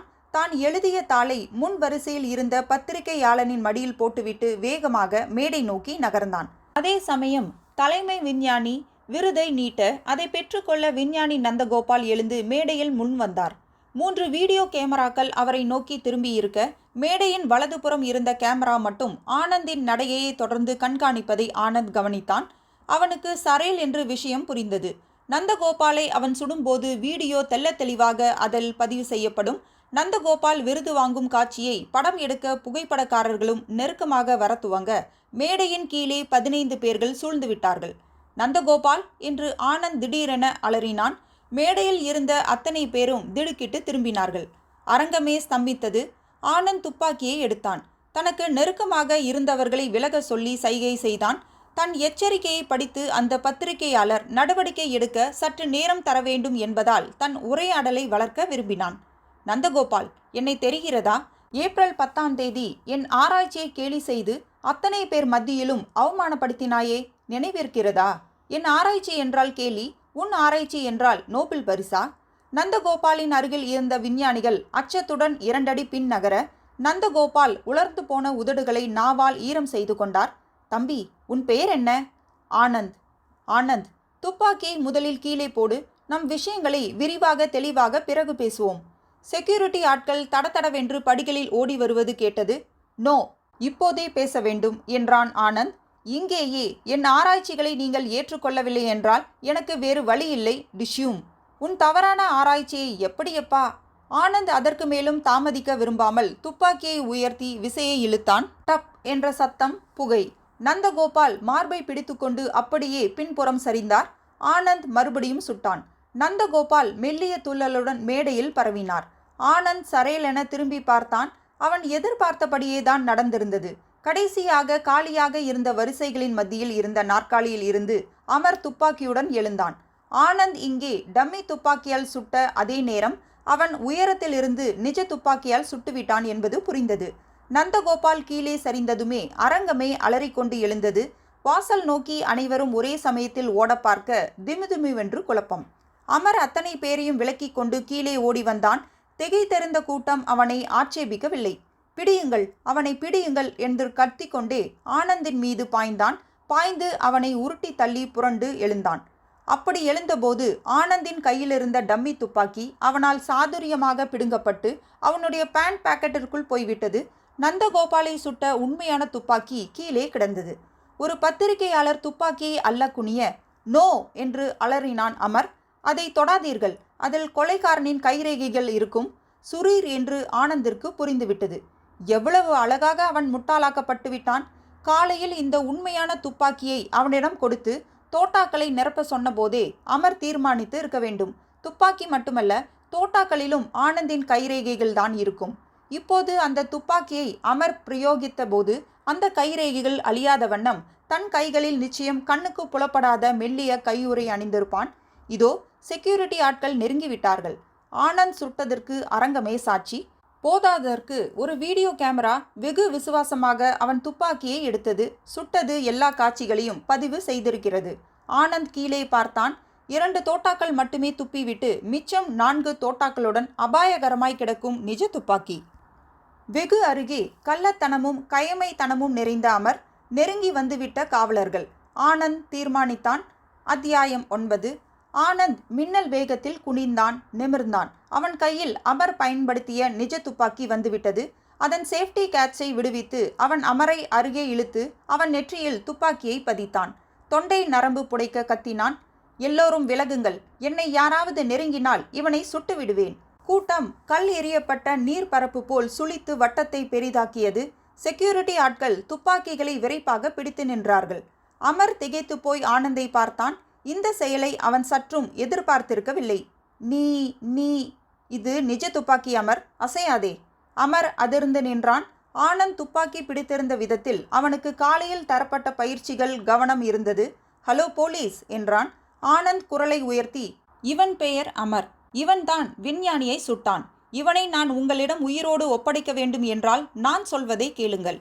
ஆனந்த் அமரை பிடித்து அப்படியே பின்புறம் தள்ளி சுவர் அருகே கொண்டு போனான். இப்போது மேடையில் மும்பை போலீஸ் தலைகள் தோன்றின. ஒரு போலீஸ் அதிகாரி விரைப்பாக நடந்து மைக்கை பிடித்தார். ஆனந்த் என்றார். குரல் எல்லா ஸ்பீக்கர்களிலும் அதிர்ந்தது. கவலைப்படாதே, உன் மீது குற்றம் இல்லை. உண்மையான குற்றவாளியை எங்களிடம் ஒப்படைத்து விடு. நோ. ஆனந்த் அமரை நெருங்கினான். அமர், முதலில் மதுக்கரை கூப்பிடு. உன் ஆட்களை கூப்பிடு. அவர்கள் உடனடியாக இங்கே சரணடைய வேண்டும். என் பிரியாவை என்னிடம் பத்திரமாக திருப்பி தர வேண்டும். அவள் மீது தூசு பட்டால் கூட உன் உயிர் உன்னிடம் இருக்காது. கூப்பிடு, கமான். துப்பாக்கி அவனுடைய கன்னத்து சருமத்தை அழுத்த அமரின் கண்கள் பெரிதாக விரிந்தன. மதுக்கர், வா என்று அலறினான். கூட்டத்திலிருந்து மதுக்கர் மட்டும் உள்ளே அடியெடுத்து வைத்தான். மற்றவர்கள் எங்கே? ஆனந்த் உருமினான். ஓடிவிட்டார்கள். மதுக்கர் பிரமித்து பார்த்தான். அமர், என் பிரியாவுடன் நான் பேச வேண்டும். 5 நிமிடத்திற்கு ஒரு தடவை அவள் பத்திரம் பற்றி நான் அவளிடம் கேட்பேன். அதற்கு வழி செய். மதுக்கர், செல்லுலாரில் நம்பர் போட்டு ஆனந்திடம் கொடு என்றான் அமர் பதட்டமாக. ஃபோன் கைக்கு வந்தது. கவனத்தை அமரிடமிருந்து நகர்த்தாமல் ஆனந்த் துப்பாக்கியை அழுத்தியபடி பிரியாவிடம் பேசினான். பிரியா, கவலைப்படாதே. உன்னை அழைத்து போக நான் வருகிறேன். உன்னை யார் மிரட்டினாலும் அவர்களுடைய தலைவன் அமர் என் துப்பாக்கி முனையில் இருக்கிறான் என்று சொல். எஸ், ஆமாம், வந்து கொண்டே இருக்கிறோம். செல்லுலாரை பாக்கெட்டில் வைத்தான். ஆனந்த். போலீஸ் அதிகாரியின் குரல் கெஞ்சலாக வந்தது. அமரை நீ எங்களிடம் ஒப்படைத்துவிடு. உன் காதலியை மீட்டு தருவது எங்கள் பொறுப்பு. மாட்டேன். போலீஸின் கைக்குள் வந்துவிட்டால் அமரின் பயம் போய்விடும். நீங்கள் அவனை சுடமாட்டீர்கள் என்று அவனுக்கு தெரியும். பிரியாவை பணைய கைதியாக்கி அவனை உங்களிடமிருந்து அவர்கள் மீட்டு விடுவார்கள். பிரியா என்னிடம் வந்து சேரும் வரைக்கும் அமர் என் பொறுப்பில்தான் இருக்க வேண்டும். போலீஸ் அதிகாரி தன் பூட்ஸ் காலை மேடையில் உதைத்து தன் அதிருப்தியை தெரிவித்தார். எவ்வளவோ புத்திசாலித்தனமாக நடந்து கொண்ட நீ இப்போது அடம்பிடிக்கிறாய். என்ன புத்திசாலித்தனம் என்றான் ஆனந்த் வெறுப்பாக. விஞ்ஞானியை காப்பாற்ற முடியவில்லையே, காவு கொடுத்து விட்டேனே. நோ, விஞ்ஞானி நந்தகோபால் சாகவில்லை. சார், நீங்கள் எழுந்திருக்கலாம். போலீஸ் படை சூழ்ந்து நிற்க மேடையில் கிடந்த நந்தகோபால் மெல்ல கை ஊன்றி நிமிர்ந்தார். அவருடைய கோட்டில் மார்பு பகுதியில் 2 பொத்தல்கள், பொசுக்கப்பட்ட பொத்தல்கள். கூட்டம் மொத்தமும் ஆ என்றது. அமர் தளர்ந்தான். ஆனந்த் செய்த புத்திசாலித்தனம்தான் என்றார் அதிகாரி மைக்கேல். தன் அருகில் இருந்த அகில்ராஜ் என்பவரிடம் அவன் தமிழில் தகவல் தந்தான். அகில்ராஜ் தகவலை படித்த பின் அமர் பக்கத்தில் இருந்ததால் தகவல் தனக்கு புரியவில்லை என்பது போல் நடித்தார். ஆனால் உடனேயே செல்லுலாரில் கூப்பிட்டு நந்தகோபாலுடன் பேசினார். ஆம் என்றார் அகில்ராஜ் புன்னகையுடன். ஆனந்த் என் பக்கத்தில் உட்கார்ந்தபோது கோட் விலகி இடுப்பில் செருகியிருந்த துப்பாக்கியின் முனை தெரிந்தது. அதனால் துப்பாக்கி மூலம்தான் நந்தகோபாலுக்கு ஆபத்து என்று புரிந்தது. அதை அவரிடம் சொன்னேன். பாதுகாப்பிற்கு வந்திருந்த மும்பை போலீசிடம் நந்தகோபால் உடனடியாக இதை தெரிவித்தார். ஆனால் அப்போது வந்து அமரை மடக்கினால் ஏதாவது அசம்பாவிதங்கள் நடக்கும். அவனுடைய கூட்டாளிகள் பிடிபடாமல் தப்பித்து விடலாம் என்பதால் இந்த நாடகத்தை நாங்கள் தயார் செய்தோம். புல்லட் துளைக்க முடியாத புல்லட் ப்ரூஃப் உடையை அணிவித்து அதன் மீது சட்டையும் கோட்டும் போட்டு மூடி அனுப்ப நேரமானதால் தான் விழாவின் துவக்கத்தில் நந்தகோபால் தாமதமாக வந்து சேர்ந்தார். யாரும் தப்பித்து போக முடியாதபடி வெளியே மும்பை போலீஸ் சூழ்ந்ததும் அப்புறம்தான். நாங்கள் சொல்லும் வரை எழுந்திருக்க வேண்டாம் என்று நந்தகோபாலை நாங்கள்தான் எச்சரித்திருந்தோம். போலீஸ் அதிகாரி ஆனந்தின் பக்கம் கை காட்டினார். இன்று நந்தகோபால் உயிருடன் இருக்கிறார் என்றால் ஆனந்த் தான் அதற்கு காரணம். ஆனால் இப்போது பிடிவாதம் பிடிக்கிறார். உங்களுக்கு இவர்களை பற்றி தெரியாது ஆபீசர். என்னிடம் விஷயம் கேட்டுக்கொண்டார் என்பதற்காக எனக்கு பக்கத்தில் உட்கார்ந்து இருந்த விஞ்ஞானி ஆகாஷை மதுக்கர் இரக்கமில்லாமல் தீர்த்து கட்டினான். டாய்லெட்டில் ஒரு கப்போர்டு மீது ரத்தம் இழந்து அவர் கிடக்கிறார். அதே கதி என் பிரியாவிற்கு நேர நான் விடமாட்டேன். சாரி, பிரியா என்னிடம் வந்ததும் இவனை ஒப்படைப்பேன். அதற்கு முன் கிடையாது, கிடையாது, கிடையாது. 2 கான்ஸ்டபிள்கள் இப்போது டாய்லெட்டை நோக்கி ஓடினார்கள். ஆபீசர், நான் சுடுவதை இம்மி பிசகாமல் வீடியோ எடுத்தவரையும் பிடியுங்கள். அமர் உள்ளே வந்ததும் வீடியோவை அவர் அணைத்து விட்டார். அவரும் அமரின் கையால்தான். அதேபோல் வாசலில் நின்றிருந்த செக்யூரிட்டி ஆட்களிலும் அமரின் ஆட்கள் இருக்கிறார்கள். இல்லாவிட்டால் 2 துப்பாக்கிகளை எப்படி உள்ளே கொண்டு வந்திருக்க முடியும்? சரி ஆனந்த், பிரியாவை இங்கே கொண்டு வர சொல்வோம். பிரியா வந்ததும் நீ அமரை ஒப்படை. இல்லை, எங்களை ஒளித்து வைத்த இடத்தையும் நான் போலீசிற்கு தெரிவிக்க விரும்புகிறேன் என்றான் ஆனந்த். என் திட்டத்தை மாற்றாதீர்கள், குழப்பாதீர்கள். நான், அமர், மதுக்கர் மூவரும் மட்டும் காரில் போகிறோம். போலீஸ் அதற்கு முதலில் வழி செய்யட்டும். வீடியோகிராஃபர் மடக்கப்பட்டான். இன்னும் அங்கேயே 1-2 பேர் தப்பிக்க பார்த்து மடக்கப்பட்டார்கள். போலீஸ் அறிவிப்புக்கு மேல் அறிவிப்பாக செய்தது. கூட்டத்தை அமைதிப்படுத்தியது. ஆனந்த் கேட்டபடி வழி செய்து கொடுத்தது. அவர்களுடைய மாருதி வேன். டிரைவர் இருக்கையில் மதுக்கர், பின் இருக்கையில் துப்பாக்கி முனையில் அமர். அவனை மிரட்டும் ஆனந்த். போலீஸ் எங்களை தொடர வேண்டாம், ஏதாவது சாமர்த்தியமாக செய்வதாக நினைத்து குழப்ப வேண்டாம் என்றான் ஆனந்த். வேன் சீறி புறப்பட்டது. மதுக்கர், நான் இரக்கமில்லாதவனாகிவிட்டேன். ஒரு உயிரை காலையில் நீ எவ்வளவு அலட்சியமாக தீர்த்து கட்டினாய். அந்த அலட்சியம் இப்போது எனக்கும் வந்துவிட்டது. அதனால் ஒழுங்காக வேனை ஓட்டு. அமர் மீது உனக்கு பிரியம் இருந்தால் முட்டாள்தனமாக எதுவும் செய்யாதே. மதுக்கர் அவனை திரும்பி முறைத்துவிட்டு வேனை செலுத்தினான். அத்தியாயம் 10. ஆனந்தின் விரல் வலித்தது.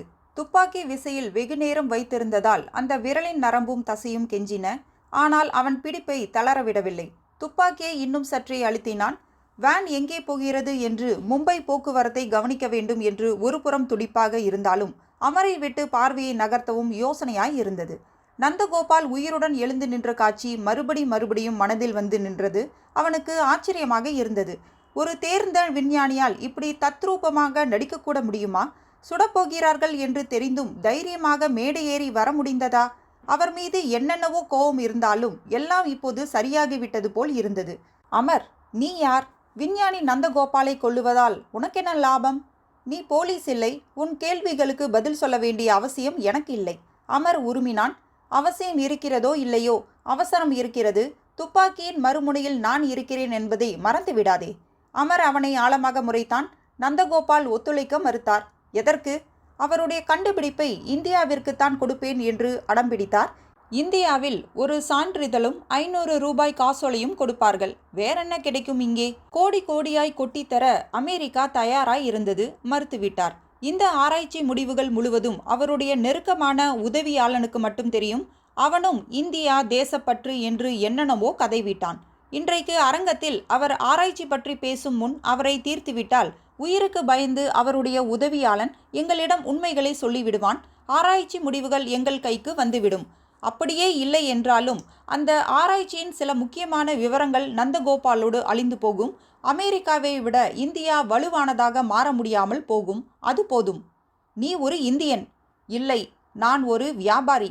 நந்தகோபாலை சுடுவதற்கு வேறு இடம் கிடைக்கவில்லையா? கிடைக்கும். ஆனால் அவருடைய ஆராய்ச்சி முடிவுகளுக்காக அவரை கொன்றுவிட்டார்கள் என்ற சந்தேகம் யாருக்கும் வந்துவிடக்கூடாது என்பதில் கவனமாக இருந்தோம். இது தனிப்பட்ட பகையின் காரணமாக நிகழ்ந்த ஒரு விபத்தாக தோன்ற வேண்டும் என்று முடிவு செய்தோம். அவருடைய வாழ்க்கையில் அவருக்கு எதிரியாக கூடியவர்களை தேடினோம். உன்னை பற்றிய விவரங்கள் கிடைத்தன. உன்னை எப்படி சம்மதிக்க வைப்பது என்பது பற்றி யோசித்து கொண்டிருந்தபோது நீ மிக சௌகரியமாக மும்பைக்கு வந்து சேர்ந்தாய். அதுவும் காதலியுடன். நேரே எங்களிடம் வந்து சிக்கினாய். இன்னும் 1-2 நாள் முன்னதாக வந்திருந்தால் உனக்கு இன்னும் கூடுதலாக பயிற்சி கொடுத்திருக்கலாம். அமர், மதுக்கர் அழைத்தான். ஆனந்தின் கண்கள் கட்டப்படவில்லையே. நம் இருப்பிடம் அவனுக்கு தெரிந்தால் பரவாயில்லையா? முட்டாள், அமர் வெடித்தான். துப்பாக்கி இருப்பது அவன் கையில். கண்களை மூடிக்கொள்ள அவன் சம்மதிப்பானா? போ, நேராக பிரியாவை ஒளித்து வைத்திருக்கும் இடத்திற்கு போ. அந்த உரையாடலில் ஆர்வமற்று ஆனந்த் காருக்கு வெளியே கவனத்தை செலுத்துவான் என்று அவர்கள் எதிர்பார்த்திருந்ததால் ஏமாந்தார்கள். ஆனந்த் அசையாமல் அமரை வெறித்தான். வேன் சில திருப்பங்களுக்கு பிறகு நிறுத்தத்திற்கு வந்தது. ஒரு கேட் திறந்து உள்ளே போனது. இறங்கலாம் என்றான் மதுக்கர். ஒவ்வொருவராக என்றான் ஆனந்த். அந்த கட்டிடம் சிறியதாய் இருந்தது. 2 மாடிகள் இருந்தன. பழமையான சுவர்கள், இற்றுவிடும் போல் ஜன்னல் கதவுகள். இங்கேயா? ஆனந்த் கேட்டான். இப்போது பிரியா இங்கேதான் இருக்கிறாள், வா. மதுக்கர் முன்னால் நடந்தான். கதவை சந்தேக முறையில் தட்டினான். உள்ளே தாள் விலகும் ஓசை கேட்டது. துப்பாக்கி ஏந்திய ஒருவன் கதவை திறந்தான். அமரின் கன்னத்தில் பதித்திருந்த துப்பாக்கி பார்த்து அதிர்ந்தான். போய் பிரியாவை வெளியே கூட்டி வா என்றான் மதுக்கர். அவர்கள் உள்ளே நுழைந்தார்கள். கதவை காலால் சாத்தினான் மதுக்கர்.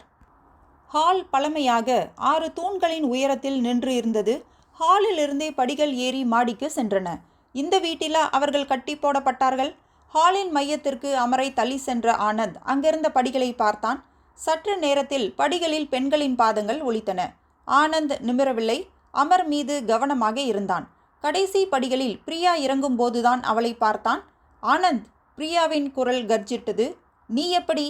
பிரியா, தைரியமாக சொல். இவர்கள் உன்னை ஒன்றும் பண்ணவில்லையே.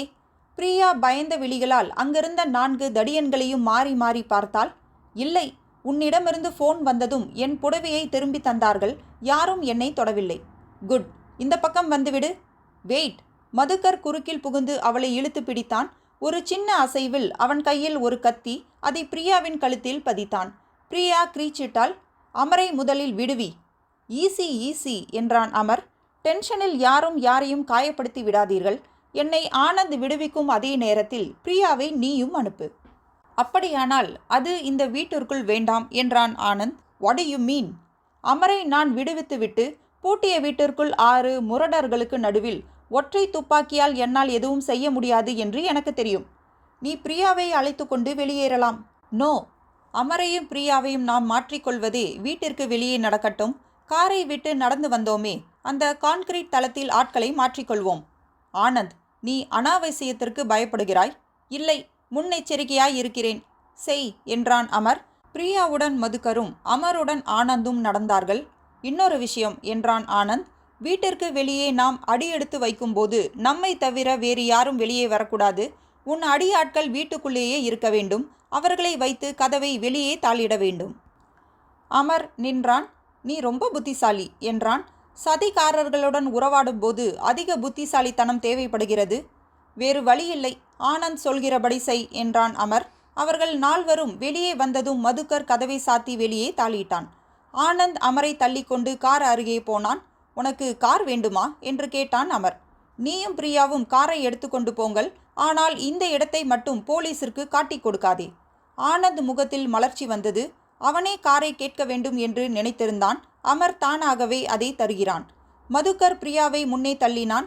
ஆனந்த் அமரை முன்னே அனுப்பினான். இருவரும் கான்கிரீட் பாதையில் அருகே கிடந்தனர். பிரியா அவனை நெருங்கியதும் அப்படியே நெஞ்சில் சாய்ந்தால். அழுகை பீரிட்டது. ஆனந்த் துப்பாக்கியின் குறியை அமர் பக்கம் வைத்திருந்தான். பிரியா, காரில் ஏறு. நீதான் வண்டியை ஓட்டப் போகிறாய். மதுக்கர் கேட்களை திறந்தான்.